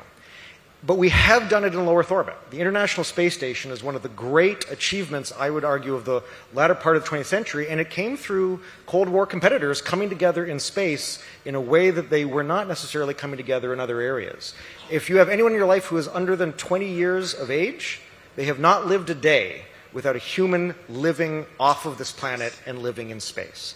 And I'm incredibly excited for the future of the Indian spaceflight human spaceflight program, because there's only been 3 countries who have ever gone to space. Of course, US, Soviet Union, and China. And now there's going to be a 4th. And what happens as a result of that is not just technology and science, but it is new stories. And yesterday we heard from the co-founder of Netflix. Personally, I cannot wait to see the science fiction RRR that results from the cultural impact of human spaceflight in this country. I am just so excited, and the world is really eager to welcome India into the human spaceflight community. Absolutely. Till you make a traffic jam in space. We're very good at creating traffic jams. If there are 3 cars, we'll have a traffic jam. So prepare for that. But to the earlier question, which you yourself also mentioned, do you see this as being something genuinely useful in the long term and something which has spin-offs, or is it just a vanity project saying, we are first, we are second, we are third, we are fourth? But I think one of the great values of these things is that they are literally moonshot programs. And when you set out a almost impossible task, you have to invent things and create things that you don't otherwise know you needed. And the best example of a spin-off is one that we don't talk about that much, which was that NASA did not invent the semiconductor. That was invented elsewhere. But for about 4 years, NASA and other space launch systems represented 75% of all demand for semiconductors in the world. What that meant was it scaled up the production of semiconductors to the point where then they could be used for other applications. It reduced their cost. And so by doing something so hard, like going to the moon and learning to live there, we're going to develop whole new types of technologies for life support systems, for artificial intelligence, for quantum communication potentially. So these are areas that by investing in these kind of dreams, these impossible challenges, and then realizing them, we create entire new fields of technology. Quite right. I think the spin-offs from space have been phenomenal, and we can talk of that sometime. But I want to move to something else you mentioned, Alex. You talked of the International Space Station, and a tremendous example of how competing countries, rival countries, in some sense even enemy countries, come together and build something. What do you see as the future of international cooperation? There was a time when many of us, much of the world, hoped that space would be an area of deep international cooperation. We'll do it together. The UN treaties, which even treat the moon and other planets as, in some sense, belonging to all of mankind. So how do you see this playing out in a world of increasing rivalry? Are we going to see more cooperation? Are we going to see more getting together? Or do you see this as becoming increasingly complex? And are we going to weaponize space? Yeah, it's a big question. My honest answer is it depends on us. It is going to be up to all of us, including the Indian space community, how this all plays out. The future has not been written, and it could go many ways. Space flight is inherently mixed with national security. There are deep implications of launch vehicle technology, of space flight. But I would also say that it has been through space that we have been able to create these peaceful relations. And I would argue that if we end up with conflict in space, we will have failed not just ourselves, but all of the rest of the future of humanity. And I think we have an opportunity for that not to be the case. As we return to the moon, we now have 23 countries who have signed a commitment through the Artemis Accords to uphold the UN treaty, the Outer Space Treaty, for only peaceful uses in space. We need more, and there needs to be continued discussion of that. Just in December, there was a resolution passed by the First Committee of the United Nations to ban tests of ASATs. The U.S. is committed to banning ASAT tests, as have 8 other countries. So we have a long way to go, but I think it is really important that we don't forget the implications of our actions today on the future. And what we do now is going to impact the rest of humanity. True. No, I'm glad to see optimism about the future in terms of space. And I think, yes, hopefully we have the wisdom to do that. You mentioned the International Space Station and habitations on the moon and so on. Jumping some years, maybe many years ahead, do you see prospects for manufacturing in space, either for economic reasons or for exporting or polluting carbonized industry out instead of our trying to move out, which is what many people suggest? We move our industries to the moon. All the pollution is done there, sadly for the moon, but great for us humans on Earth. Do you see any prospects of seriously doing that, or of using the resources of the moon or the asteroids or the planets 20, 30 years from now? So I love this question because it's really a question about, not just economics, but time. So in the fullness of time, we will have the potential to do all of these things. But if you think about where you're likely to move your manufacturing, your industry, we actually have a cost of per hour astronaut time on the International Space Station. In rupees, I did the calculations this morning, it is 1 crore per hour. So if you think about offshoring, usually you go to where labor is cheaper. It's not going to be cheaper. Now, I know this audience somewhat, and I know some of you out there are thinking, I can do it cheaper. And maybe you can, and I think we do need that type of innovation, but I think it's going to be many, many, many decades or centuries until we start moving our industry. I mentioned time, and I see time's up. So I think this conversation, we could have gone on and on. Alex and I share a lot of interest in this, and I'm sure it interests much of the audience, but there's a lot more to happen here. So unfortunately, we will have to wind up. We are not able to take any questions from you, but I think Alex is around for a while yet. I'm around, so if any of you want to buttonhole us and pick up thoughts, welcome to do that. But thank you very much. Alex, thank you. It's been a delight speaking to you, and thank you very much, audience.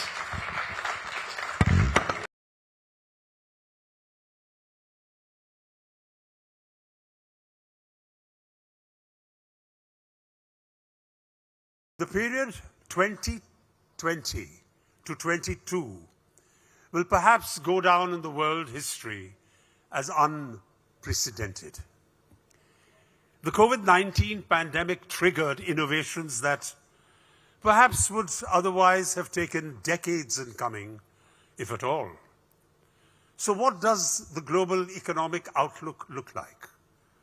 Let's hear it from Dr. Linda Hu, CBE, economist and author and adjunct professor of economics, London Business School.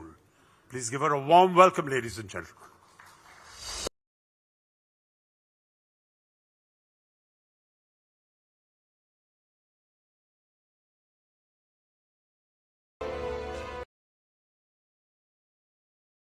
Much for that kind introduction, and what a pleasure it is to be here with you.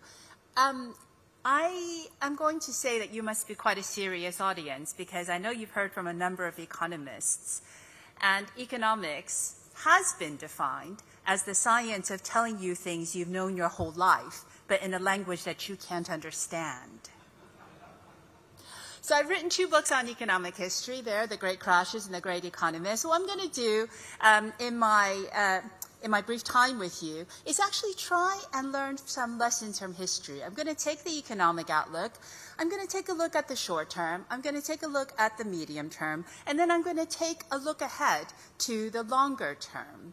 And in each of these periods, I want to see what history can teach us about taking advantage of the opportunities and mitigating some of the risks which are on the horizon. And let me stress, there are opportunities. So I'm going to give you a number of caveats. So here's my next caveat.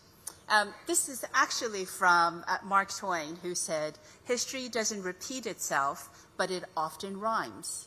So no lesson will be perfect, but hopefully we can learn something from what has come before.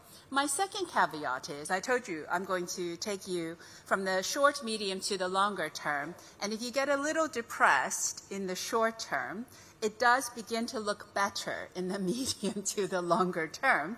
But here's my caveat on that. And this comes from the great economist J.K. Galbraith, who said, "Economic forecasting exists to make astrology look respectable." So we will do our best, but those are the caveats. So just firstly, return to the 1970s. So in the short term, of course, this is everybody's worry. So I know all of you in the audience are too young to remember the 1970s.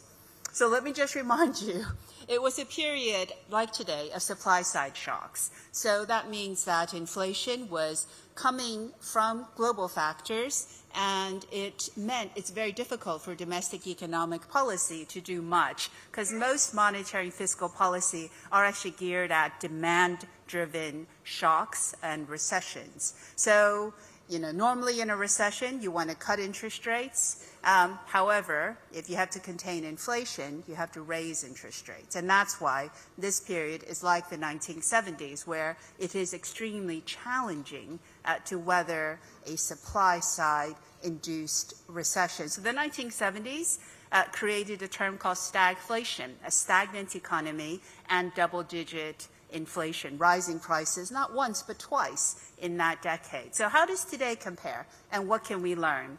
The first thing to say is we actually have higher food prices today than we did in the 1970s.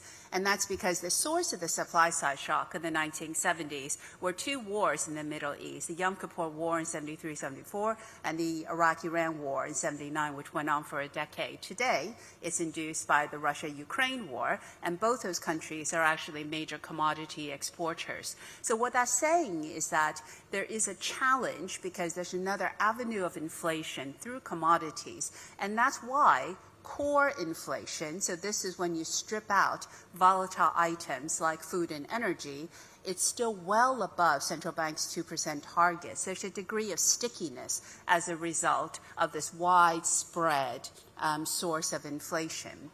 So that being said, OECD countries experienced higher inflation and slower growth in the 1970s than they are today. In other words, it looks like we might have learned some of the lessons from the 1970s, which is there is a limit to what economic policy can do, and especially monetary policy needs to calibrate very carefully, getting to a neutral rate that neither stimulates or depresses the economy, rather than, for instance, the Volcker shock of the early 1980s, which caused a deep global recession in the early 1980s. However, monetary policy systems, lots of differences from then compared to now.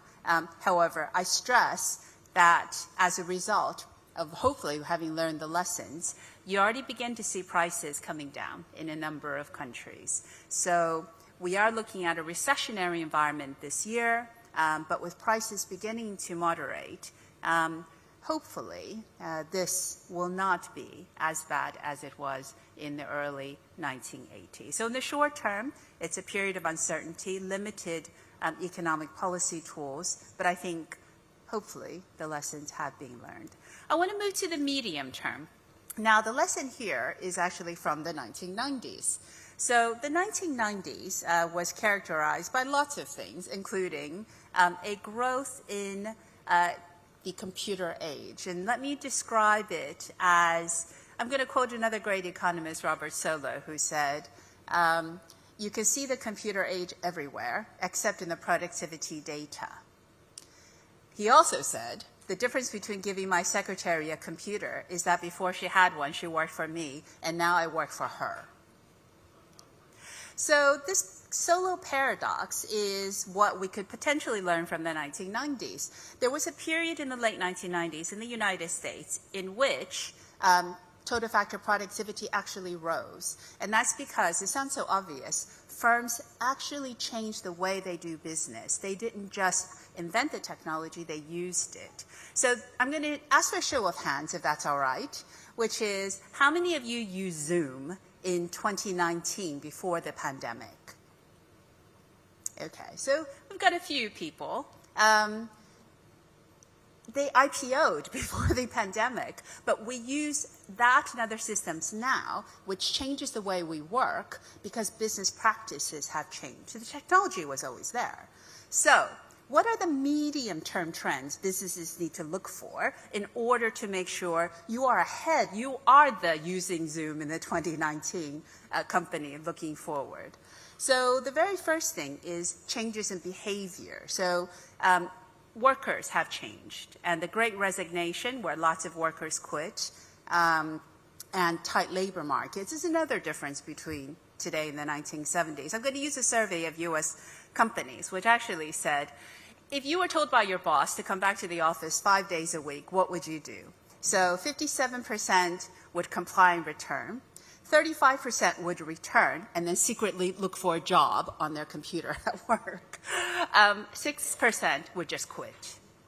So that behavior, given how important people is certainly something to bear in mind. Now, this I just find interesting. What do people do with the extra time they no longer commute? So most people, you'll be happy to see, actually work on their primary job.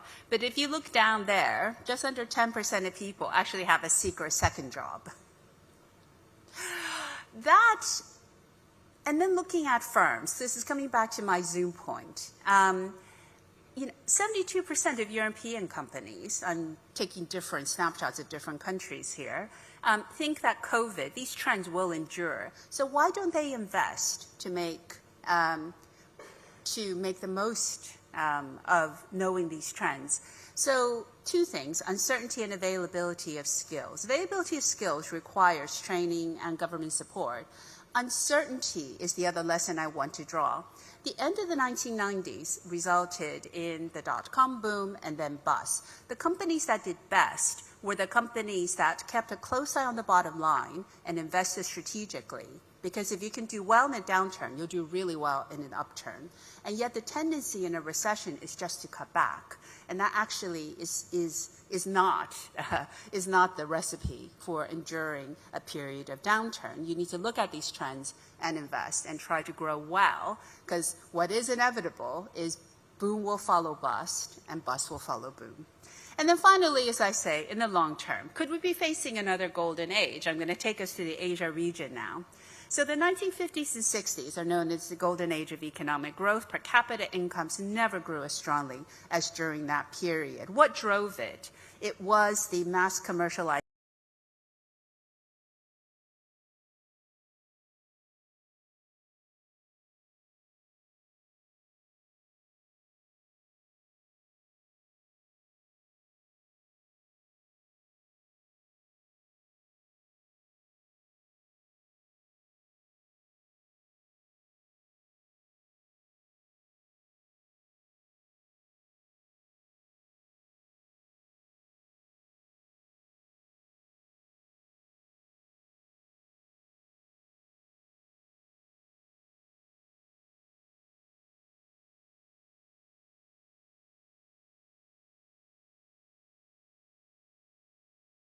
that's been consumed and stored.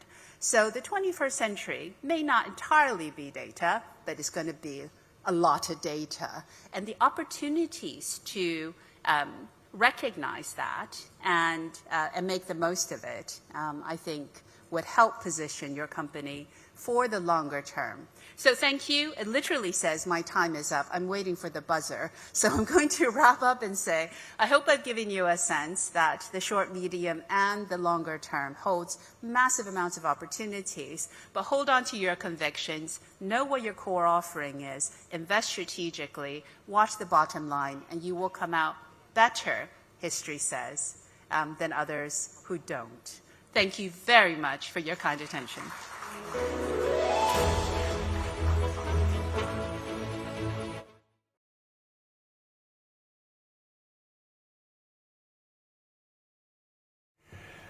What are the changes taking place in the investment landscape? Which are the evolving technologies in the world of finance, private capital, and money? To help us understand more about these trends, allow me to introduce you to a distinguished panel from the world of finance. It gives me great pleasure to invite Amit Dalmia Senior, MD, Asia Head Portfolio, Operations Blackstone, Private Equity. Ankur Gupta, Country Head of India, Head of Real Estate India and Middle East, Brookfield, India. Gautam Kumra, Chairman McKinsey Asia. Ravi Lamba, Head of Investment Group, Head of India, Temasek. I hope I got that right. Deboshi Chaki, Senior Editor, The Economic Times, will be in conversation with them on India private equity riding the next wave. Give them a big hand, ladies and gentlemen. Thank you.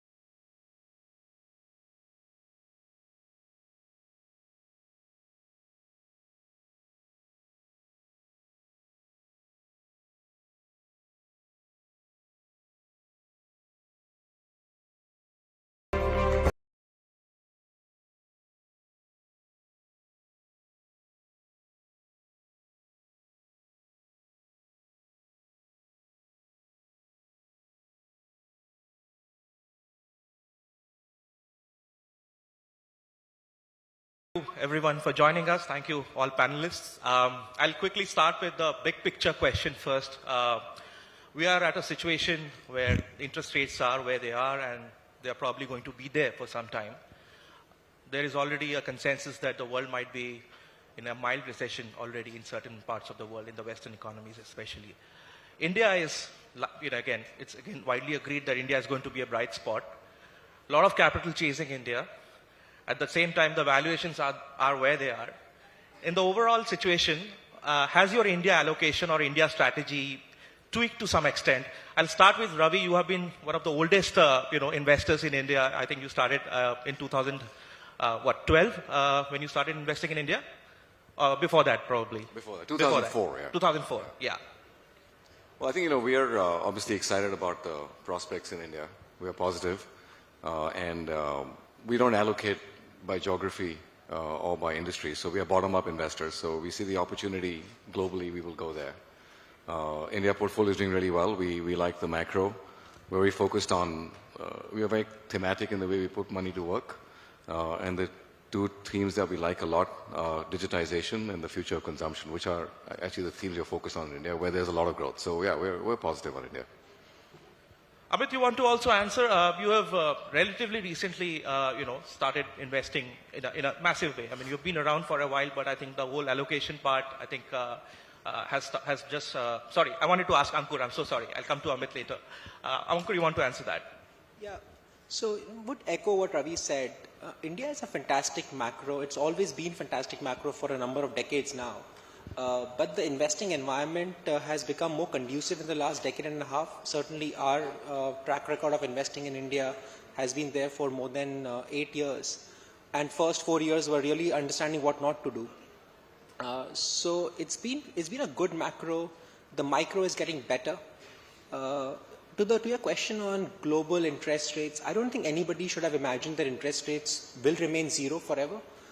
Interest rates or global interest rates or the US benchmark being in the mid 3s or early 4s or that range is not a bad place for investors like us who are really business builders.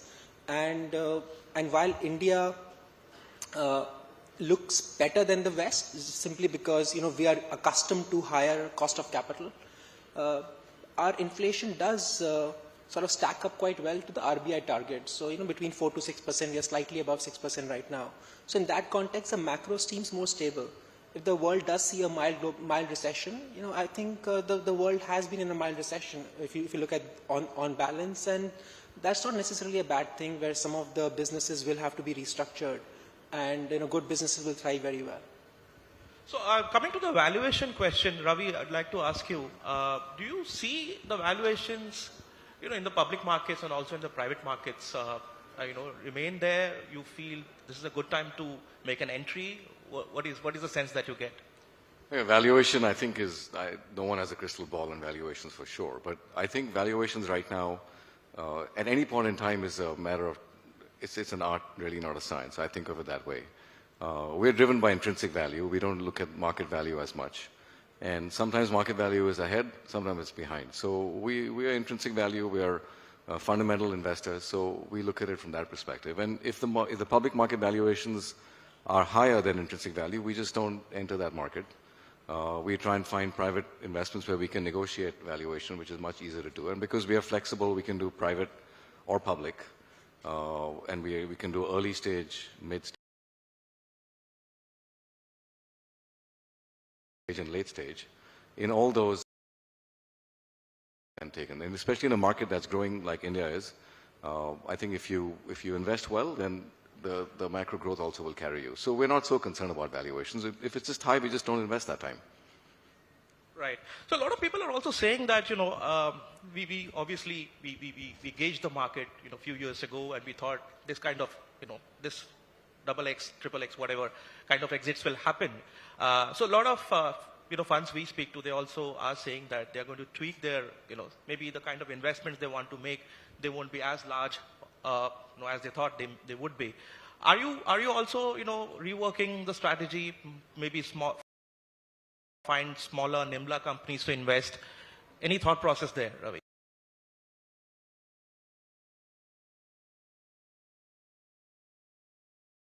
Great talent that's is moving back. We're seeing some really interesting, innovative ideas. So, yeah, I think that is an interesting spot. Digitization is driving a lot of that there. The technology aspects are pretty interesting. So, and we're seeing technology empower a lot of industries that it hadn't in the last sort of 5 years. It started in the last 5-7 years, I think. So whether it's financial services, whether it's healthcare, whether it's agri, all of these look very exciting to us right now. So yes, I think that's kind of where we see the most excitement.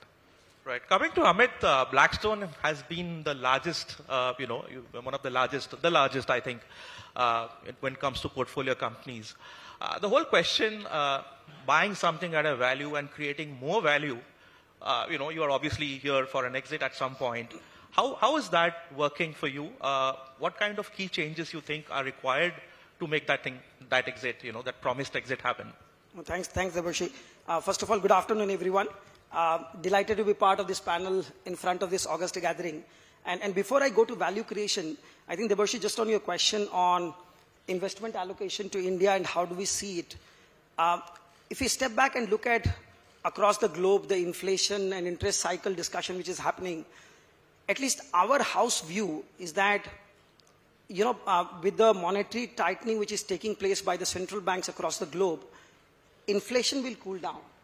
But interest rate is likely to remain elevated for the time to come.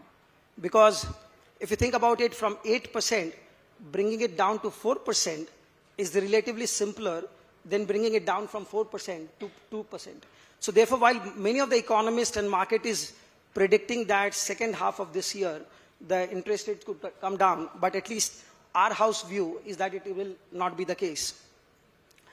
From an India perspective, we are like super excited.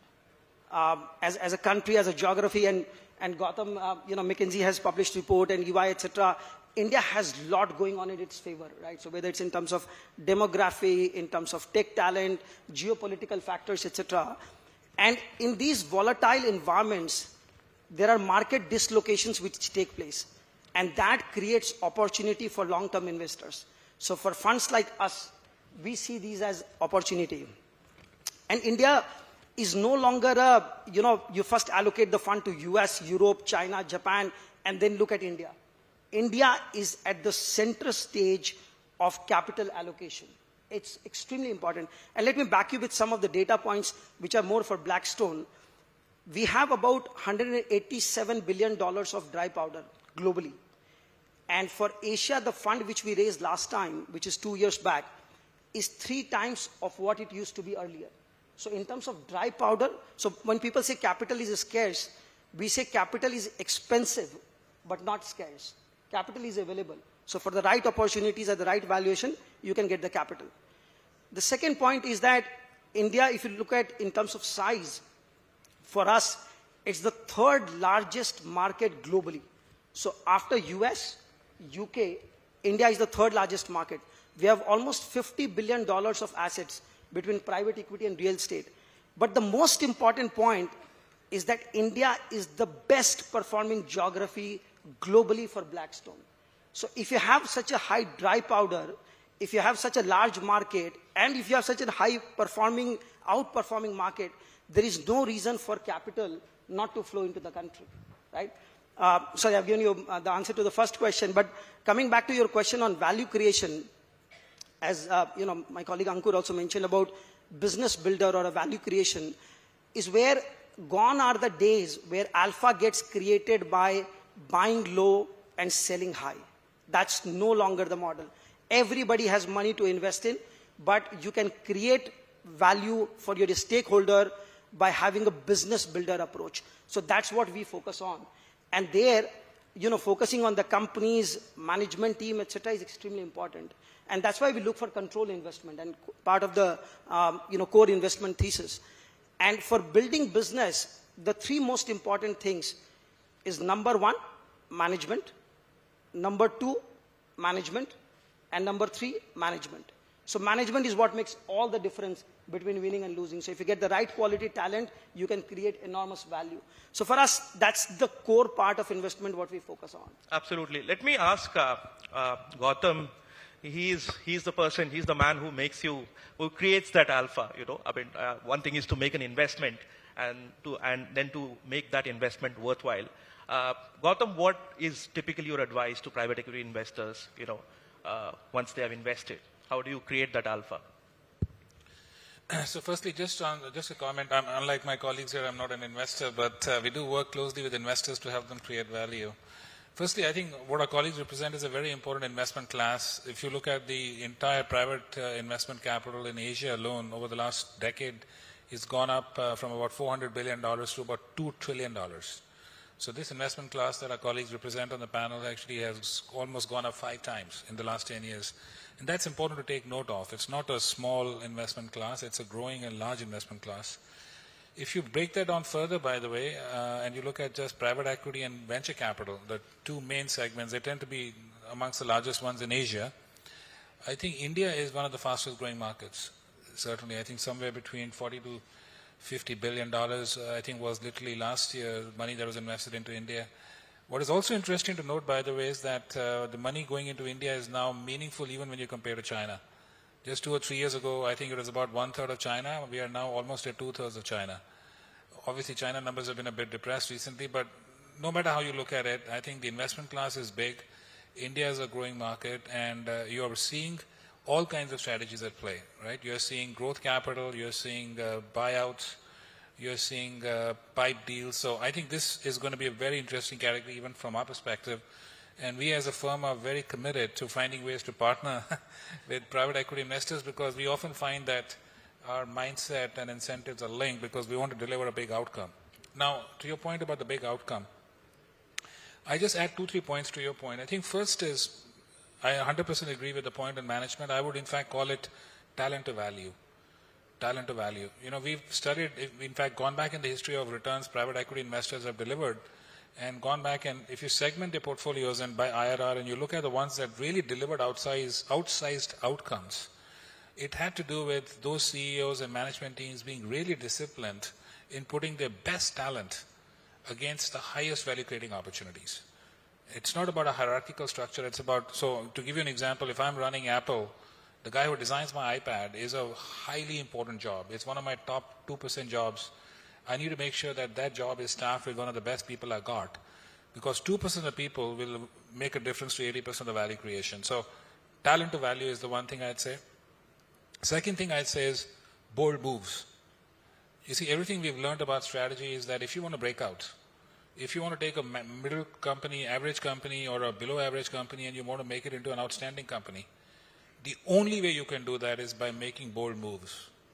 Now, when I say bold moves, what I mean is 3 things. Number one, resource reallocation. So a bold move might mean I have 3 businesses, I'm going to shut down this one, I'm going to reduce the investment in this one, I'm going to make my investment in this business 5 times.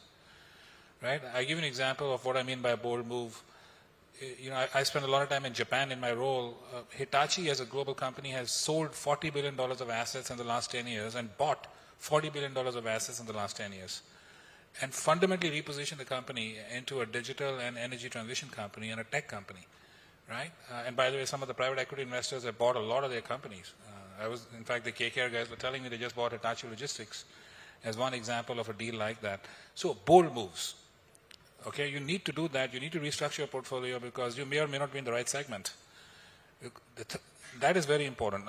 Which segment are you in? Gautam, if I can ask, are there situations where you have a difference on the way forward? Because private equity has a very clear exit timeline, and there will be things that need to be done to be able to make that, make that deadline. Are there situations where you have this minor conflicts, if I can ask? Well, that's not so much with just us conflicts. I think every CEO, every manager has to decide what is the right portfolio. I think my submission would be that even if I'm a private equity investor, it's not about just a short term. I think it's about how do I position the company from a short, medium, long-term perspective. At the end of the day, the investor who you're going to sell the company to is going to be, whether it's an IPO or an exit to another investor, is going to be looking at how positioned is that company to compete for the next decade. So I'm a firm believer that whether you're private equity, I think the difference I find is obviously it's the, you develop a playbook, you develop a management approach, you develop a mindset, you develop a performance focus. This is what I think the private equity players bring to the party, but it's not a substitute for what I would describe as long-term value creation. That has to be done. Right. Yeah, I think Ankur wants to make a point there. Sorry. If I may just add, look, a lot of times there's a misconception that, exit is planned before entry for private equity investors. That's not the case. Good firms that have track record like ours over decades plan to create good businesses.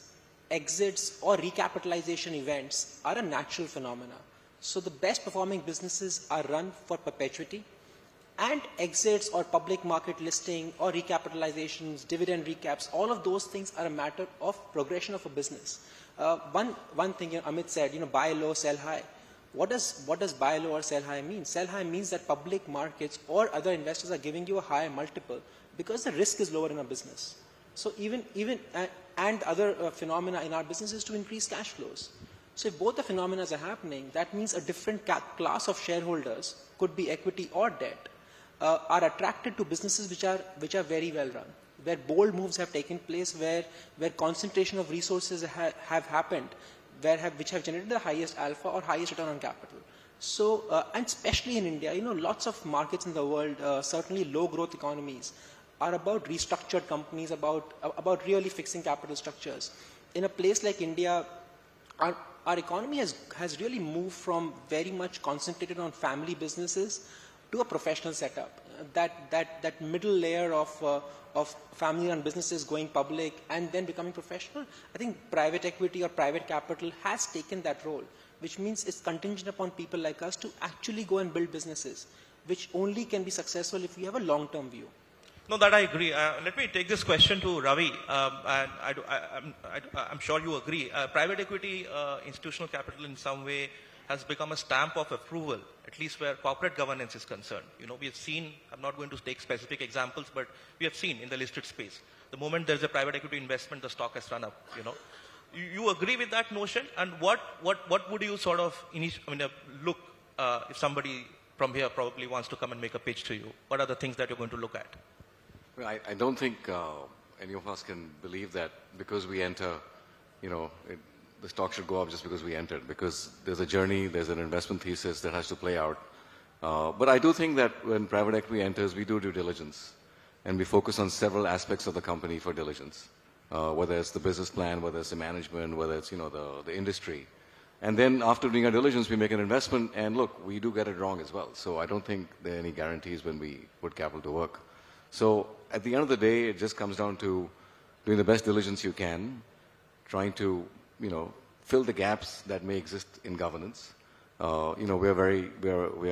back management and board. So when we enter and we have a board seat in a company, often we won't sit on the board ourselves. We will work with the chairman and the board and see where's the gap in the board. Maybe the board doesn't have a credit person or a risk person. Maybe it doesn't have a very good accounting person. Then we will say, instead of us sitting on the board, let's find the industry expert to sit on that board. And then they add value for all stakeholders. So that is our approach on governance, and we rely on the board and the management to govern the company well. But I don't think just because we entered, governance has changed. I think we are part of that journey for governance. No, I'll ask the same to Gautam. I think the final responsibility will also rest on, the independent people who sort of are supervising these companies. How do you navigate this? Sorry. This whole, make sure that, all the checks and balances are in place once you've formally taken a mandate. Yeah. No, I would just endorse Ravi's point. I think, look, at the end of the day, this is a journey that every company company has to get through. And I think context matters. I think there are all kinds of companies out there. You have companies that are family-owned businesses. You have companies that are state-owned enterprises. You have companies that are founder-led, first-generation startups.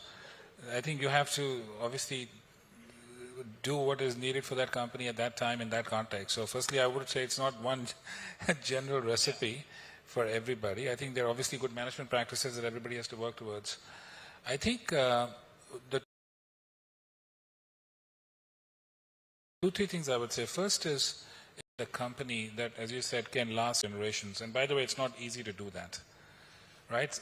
The reality is that today, if you look at most companies, you look at the list of top 10 companies and you look at it over the 10 years, it changes fundamentally.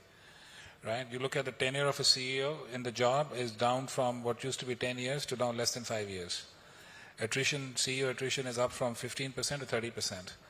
Now, why is all of that happening? Because the job of leading an organization and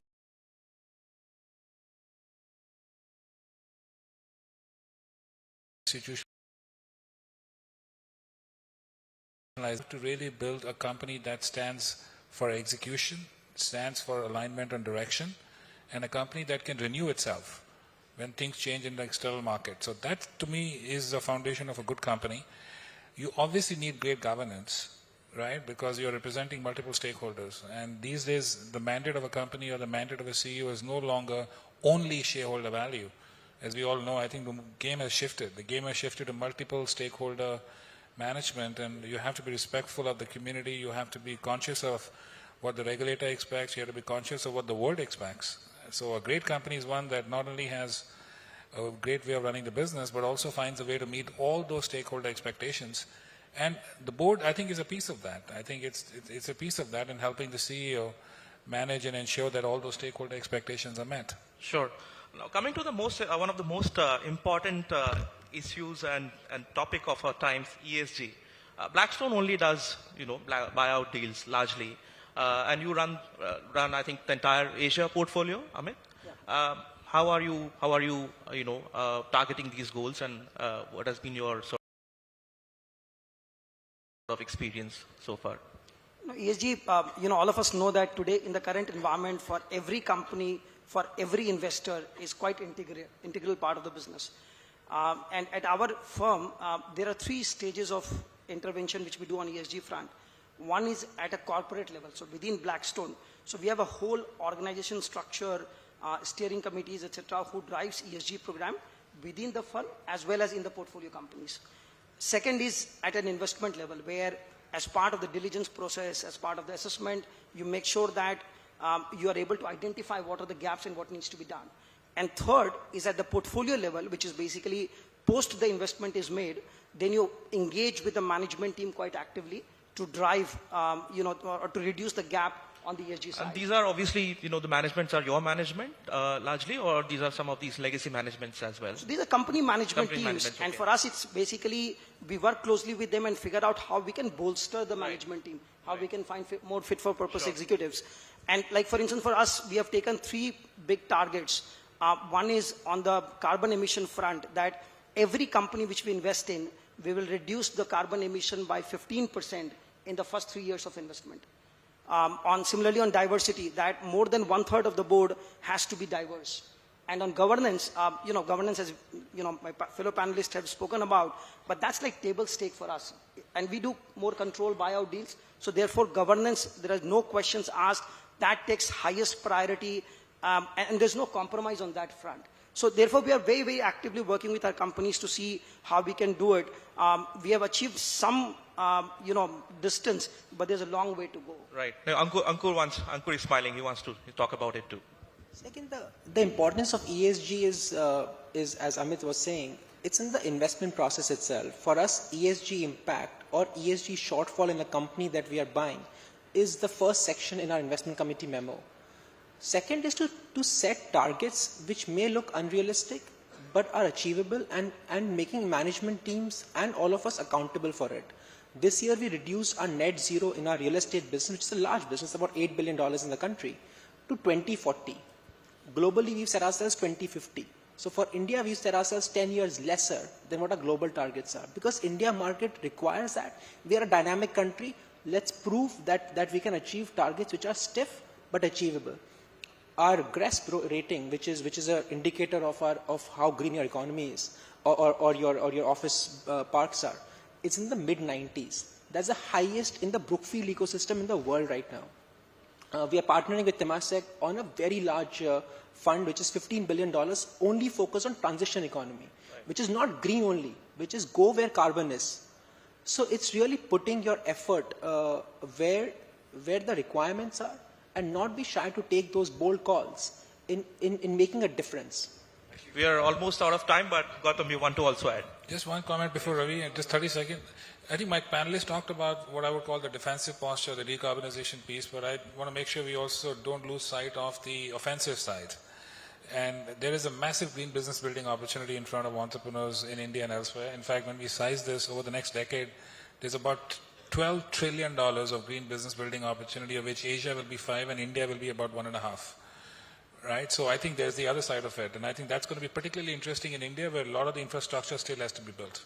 I was just going to add that we, obviously all of us have, near-term, decade-long, 2-decade-long targets for emissions and ESG. But, we've already started. Every investment we make, has a $50 charge per carbon dioxide equivalent, which we will raise to $100 over the next few years. So I think we take it very seriously.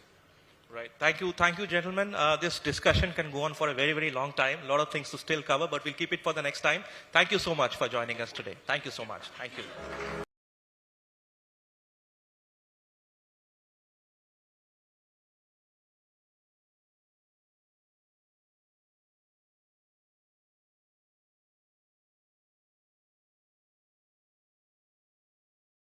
Thank you all. We have some very good news to share with you, and that is that later in the afternoon, Shri Nitin Gadkari, the Union Minister for Road and Transport and Highways, Government of India, has very kindly agreed to grace us with his presence.